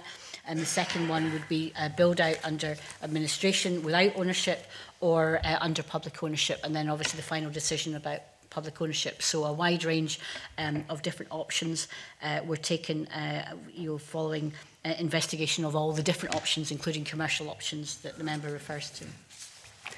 So are you satisfied then that nationalisation, which I realise gives some political parties the heebie-jeebies, was the only only way forward to secure the future of the yard? Yes, indeed, and it was on that three basis: securing the future for the workforce, the yard, and also delivering the vessels. That would have been compromised by other options in a way that I don't think would have satisfied the public, ourselves as a government, or indeed the workforce and local community and the people of that area. And in terms of the shipyard going forward, what estimate have the government made about the loans or the subsidies that it will need in the shorter and perhaps in the longer term going forward? Well, clearly in terms of support, the funding is there. We're expecting it to certainly deliver the vessels as per Tim Hare's report that I updated Parliament on yesterday in terms of these ferries, but obviously in terms of going forward, we want to make sure that they're successful. And in terms of that, that's helping them secure business and to secure it on a commercial basis. But obviously, that's part of our ongoing discussion. The most important thing just now is to turn around the business and to deliver the vessels, which is, I updated Parliament on yesterday. But in terms of the long term, I can't say what will happen in the future, but clearly, we are accountable to government and as a government to Parliament in terms of what might be needed in the future. But there'll be pressing needs from across business, because the economic situation we find ourselves in now is even different from 6 months ago, when you probably last met as a committee looking at this. And in terms of any support for the business, are there any state aid rules that might limit the amount that we can, the Scottish Government can support the yard with, and is this affected by our exit from the EU? So state aid has done in the past, in the previous arrangements with FML, but also in terms of public ownership. We have to comply with state aid rules in a variety of different situations. They are part of EC competition law. Obviously, the rules are there not to ensure there isn't distortion of competition, as you know, between private and public, and so therefore in all our decisions in terms of government support of businesses, not just this one but others, we have to look at the state aid rules. There may be some issues which we're looking at in relation to whether direct awards, for example, could be given. There may be different circumstances depending on what the UK government does in relation to the negotiations. There's no, there's a real lack of detail, I think, and I'm not going to get into Brexit. I'm sure the convener will be appreciative of, but we don't know what that situation will be in terms of EU rules and compliance. But certainly that's what we're operating under currently, and we're also very conscious that we have to behave responsibly in terms of what we can do in relation to support for any business, whether it's this one or others. But obviously that's one issue I know that's coming up in relation to whether we could do direct awards, and we need to make sure that we were fully compliant with whatever regulations were at that time. But that might be something that we can come back to once we know if there's a deal and what that deal might be in relation to the EU. Thank you, Maureen. John Finney, I think you've got some questions. John. If I have, Convener, you'll need to point me in the general direction of them. There's perhaps been a breakdown here. Okay, Thank you. it would be... Okay, I do beg your pardon, yes. Sorry, Cabinet Secretary. Can you advise what, if any, impact has the nationalisation of Ferguson Marine Shipyard had on its ability to bid for contracts tendered by organisations owned by Scottish ministers or indeed the UK government, please? So the Yard can still obviously bid for both public and private sector contracts that are put out to competitive tender. As I've just said, we are also exploring whether the direct award of Scottish funded vessels to Ferguson Marine is possible, although no policy decisions have been taken on that right now.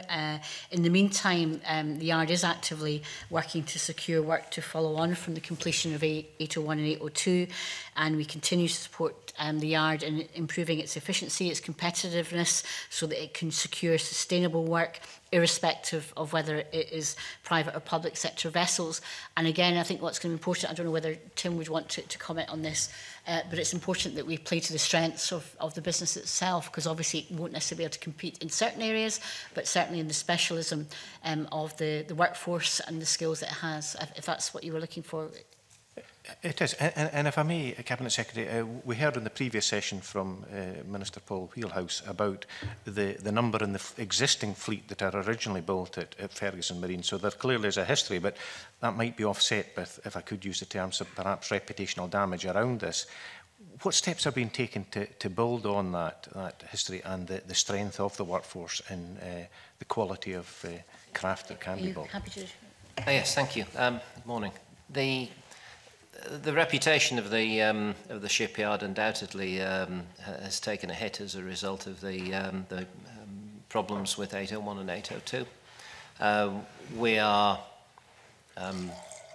very focused on doing a good job on the two ferries and demonstrating the capabilities of the yard, and also on the Involusa aquaculture vessel, which is hull 805, which is currently also going through the yard. And on the broader point of the type of vessels that we think Ferguson can compete in, the simple low-end or low-complexity vessels are never going to be something that Ferguson can compete in, but we think there is a market niche for complex commercial vessels, ferries being typical, but there are others that have a significant level of complexity, and we're actively pursuing those. As we speak, our head of sales is finalising a response to an invitation to tender on a vessel that inevitably there are other competitors for, but it's a commercial vessel that we think fits very nicely with the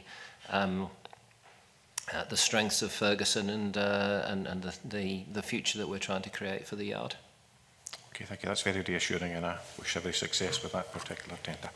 Thank you. I'm going to briefly come to Maureen and then come to you, Emma, and then I've got to go to Stuart. Yeah, it will be very brief, Convener. Thank you. We spoke in the earlier session about new technologies, and is the yard gearing up for the use of newer technologies in terms of hydrogen and battery-powered vessels?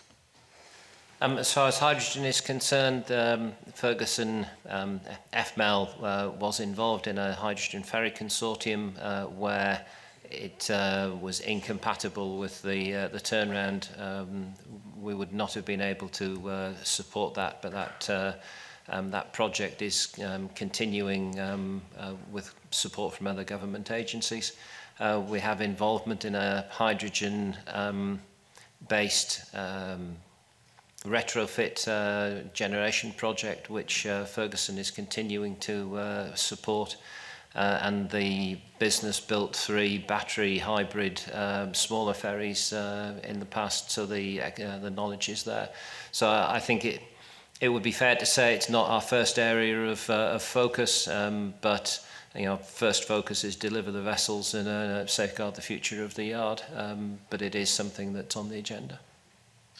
Thank you, Tim. Emma, you want to come in? Thank you. Good morning. It is still morning, Cabinet Secretary and the others. I guess the future of the yard was one of the questions I'm going to have, but I think I'll just move straight on to the future of Ferguson Marine, and will the Scottish Government return it to the private sector? We've seen the success of Prestwick Airport, and I raised that with Paul Wheelhouse in the previous session. The Prestwick has had a significant turnaround in financial performance. So what is the plan for the future, and if we're going to return it to private sector, what's the turnaround time or the time frame for that? Well, our immediate focus, as we've heard from Tim, is in relation to making sure that there is a turnaround of the yard, the business. I think the update that was produced by Tim here yesterday, and I reported to Parliament on, I think shows you extensive progress, even during the period of lockdown, the continuation of contracts for project management, but also design, the amount of design work that has been taking place from those working from home. And I think we should all put on record our appreciation of the workforce in returning, but also in those that continued work when they could do from home in obviously trying circumstances for everybody. So I think it's quite remarkable and to be commended the work that has taken place. So the focus has to be on delivering these major vessels, and including also the 805 as well, and to securing the jobs of the workforce in the immediate future. We obviously will consider issues and options as we do for other companies, for example, for example, Prestwick. For the long-term future of the yard, there is obviously always the option of a possible return to private ownership remaining open, but any decision would have to be in the interests of the workforce, interests of the local community, and in terms of our decision making, our priority has to be the immediate future. But obviously, we will obviously keep everything under review as everybody would expect us to. Briefly, Peter. Yeah, I mean, I'm looking at paragraph 128 of the information we got from ministers. And it says, ministers have committed to exploring options for a sustainable future for the yard. Consideration of a possible pipeline of future work is a key element of this. As part of this work, officials are considering whether a legally compliant route exists to allow for contracts for the delivery of vessels required by the Scottish Government to be directly awarded to Ferguson Marine. Are you seriously saying that there will be no tendering process? There'll be no transparency, there'll be no idea of value for money, and you'll just award contracts to build vessels in the future?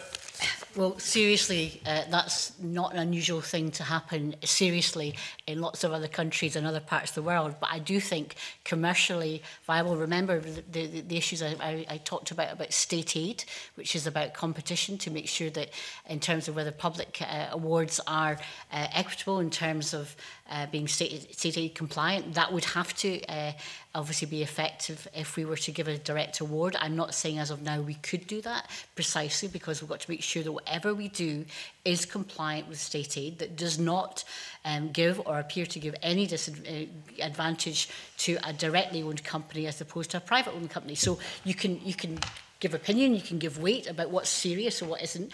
It's not an unusual thing to happen, but if it was done, it would have to be done in a way that was responsible, that was looked at seriously to ensure that there was state aid compliant in terms of the investment. And obviously in terms of our role, and you're right to address this, and our role in accountability for public funds, we'd need to make sure that we were getting best value for our funds. But obviously as a government, we can have a broader view as to what that best value is. You can get best value by sending, for example, any tendering off to Vietnam or Korea, but you also want to make sure you get best value for making sure that in terms of that supply and that pipeline of activity, you're securing the yards, securing the workforce. So there's a lot of questions in this, but our role and responsibility is to make sure we can get best value, whether it's in the terms provided for as a direct award, which I said we have not made any decision about whatsoever, but you can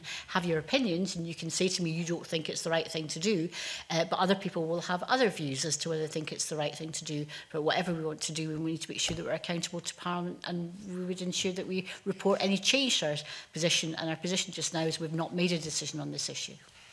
And Cabinet Secretary, thank you for that. I'm going to bring in Stuart McMillan. Hopefully I can see him on the screen. We had a technical hiccup, but Stuart, are you there?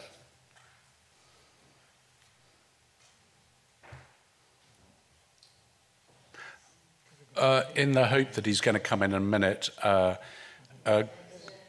he is.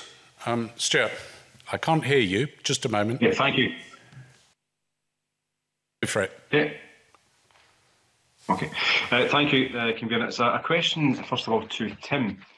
Tim, in your report that was presented to the Scottish Government on page 5, at the final paragraph of section 3, you write, I remain concerned that we will find a major problem with a long lead time item, but hope it will be able to manage the problems found in the remaining inventory without further impact on the project. Do you have a particular item in mind that you're aware of, or is this just alerting the government and also the public to something that may or may not happen in the future? I think it's more of a general observation. You'll remember that this paragraph relates to the inventory that was held at Westway, where members of the committee saw for themselves the condition there and the lack of identification and the storage conditions. We've moved the inventory from the Westway site into a rented warehouse a few miles down the road in Greenock.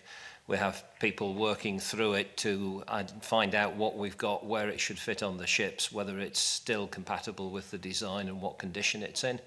We haven't found anything yet that is a grave cause for concern, but we still have half a warehouse full to get through. Thank you for that. And if I may ask one final question, Convener. It's certainly, once again, in your report, Tim, the first paragraph of section 2 on update is quite clear in terms of the challenges that the yard has faced. But I think it's also important to highlight the job that has been done over the last year with the 2 vessels being launched. Substantial progress being made on Hull 801, and also work recommenced on 802, and also with more people being employed. Do you think that the work that has been undertaken over the last year actually shows that substantial progress has been made with the yard, and it is actually going to be putting the yard on a firm footing for the future? Inevitably, I will agree with that. A year of my life has gone into the yard, and a year of over 300 people, other people's lives, with a huge amount of effort at all parts of the organisation to deal with the problems and create a sound footing for the business. So, yes, I agree, substantial progress made, but there is a very considerable challenge still ahead of us. Thank you very much. Okay, thank you, Stuart. Quick question, 2 quick questions, quick-fire questions. Full recovery of VAT will be achieved. Why would full recovery of VAT be achieved? There are some, well, it's in as a risk on the basis that there are some nuances to the funding structure that mean that it is conceivable that may not be fully recovered. We've no reason to believe that that will be the case, but until those nuances are finally pinned down, it has to be listed as a risk. Could you just also explain under the risks 10? You probably listened to the last section I got seriously worried when I heard hull vibration analysis indicates there may be some inherent design problems. Is there a cost analysis with those design problems? Perhaps just to explain the issue very briefly, the interaction between the machinery, the hull, and particularly the turning of the propellers can generate resonance and therefore by vibration in a vessel. The vibration analysis indicates that that there is a point in its operating range where that resonance might occur. If it did, then there are techniques that could be applied in order to mitigate it. I think in your earlier comments, you suggested that we might have to start again. We wouldn't have to start again. The likelihood of that vibration happening is considered low, but it's in there as a risk that we need to be aware of. I don't think I suggested you start again. I suggested I might like to know a cost if there's a risk, because if you put a risk in, you will have worked out a potential cost. On this one, because the complexity of the vibration is really difficult to understand how it might occur, what might generate it, and we wouldn't know on trials. We don't have a cost, but we believe the likelihood to be low. And if the dead weight doesn't come up to the contracted dead weight within the contract, surely CMAL could turn around and say they don't want the ferries anyway. In the contract, there is the potential for a deadweight penalty of up to £250,000 if it's too heavy. That has been provided for in the cost estimate as we stand against a deadweight of 878 tonnes in the contract. We're currently 12 tonnes favourable on 801 and 0 tonnes favourable on 802. And there's a lot of work now that we have a comprehensive 3D model produced by ICE that we can really get to grips with, and forecasting the weight. There's a lot of work being done to try and make sure that we are within the contract weight for the two vessels. Thank you. That explains that. Obviously, if it's overweight, it will cost more to run in the long term, I suspect. But anyway, Graham, you wanted the last question, and very briefly. Thanks, Convener. The question is to yourself, Mr. Hare, and relates to your report. Section 2.2, the ability to attract the right talent. And you suggest in the final paragraph that there may be issues coming up. You said trades recruitment to date has been adequate for the workload levels. You go on to say we're unlikely to be able to directly recruit the resources required for the major work on the ferries. Can you explain that a bit further? Yes, the market for skilled shipyard workers on the Clyde is quite tight. There are other shipyards that employ the skill set that Ferguson needs to, and we need to increase the employment quite significantly to finish the vessels. So it is a factor that we're very aware of. It's possible to use contract labour, in other words, skilled people employed through contract organisations rather than directly employed, and we're currently putting in place framework agreements in order to be able to do that. And it's perhaps worth saying that although we've moved a very large number of workers from temporary contracts to permanent contracts since the government ownership of the yard, we will always need temporary workers and contract workers to top up the core, simply to deal with the peaks and troughs of the workload. One more question. Yeah, I am. Can I ask why we have an interim Human Resources Director? I found it necessary to bring in some additional skills and experience to the business in order to deal with some of the legacy HR matters that we are in the process of sorting out. Human Resources Director that's not there now. No, Graham, sorry, you pushed it as far as you could, and I've given you as much leeway as I'm prepared to do, because I'm sure there were other questions that members would have liked to do. And we are up against the time, and so I'm afraid that does complete our questions and concludes the evidence. I'd like to thank all those who've witnesses taken part in the committee meeting. I'm afraid the virtual witness was unable to come in, so I apologise to him. Yes, well, thank you. You'll have to sort that out with him later, Cabinet Secretary. I'd just say the committee will now go through the process of considering all the evidence provided and produce our report to the inquiry in due course. And that concludes our meeting. I would like the committee members just to stay seated for a moment, but I am formally closing the meeting. Thank you.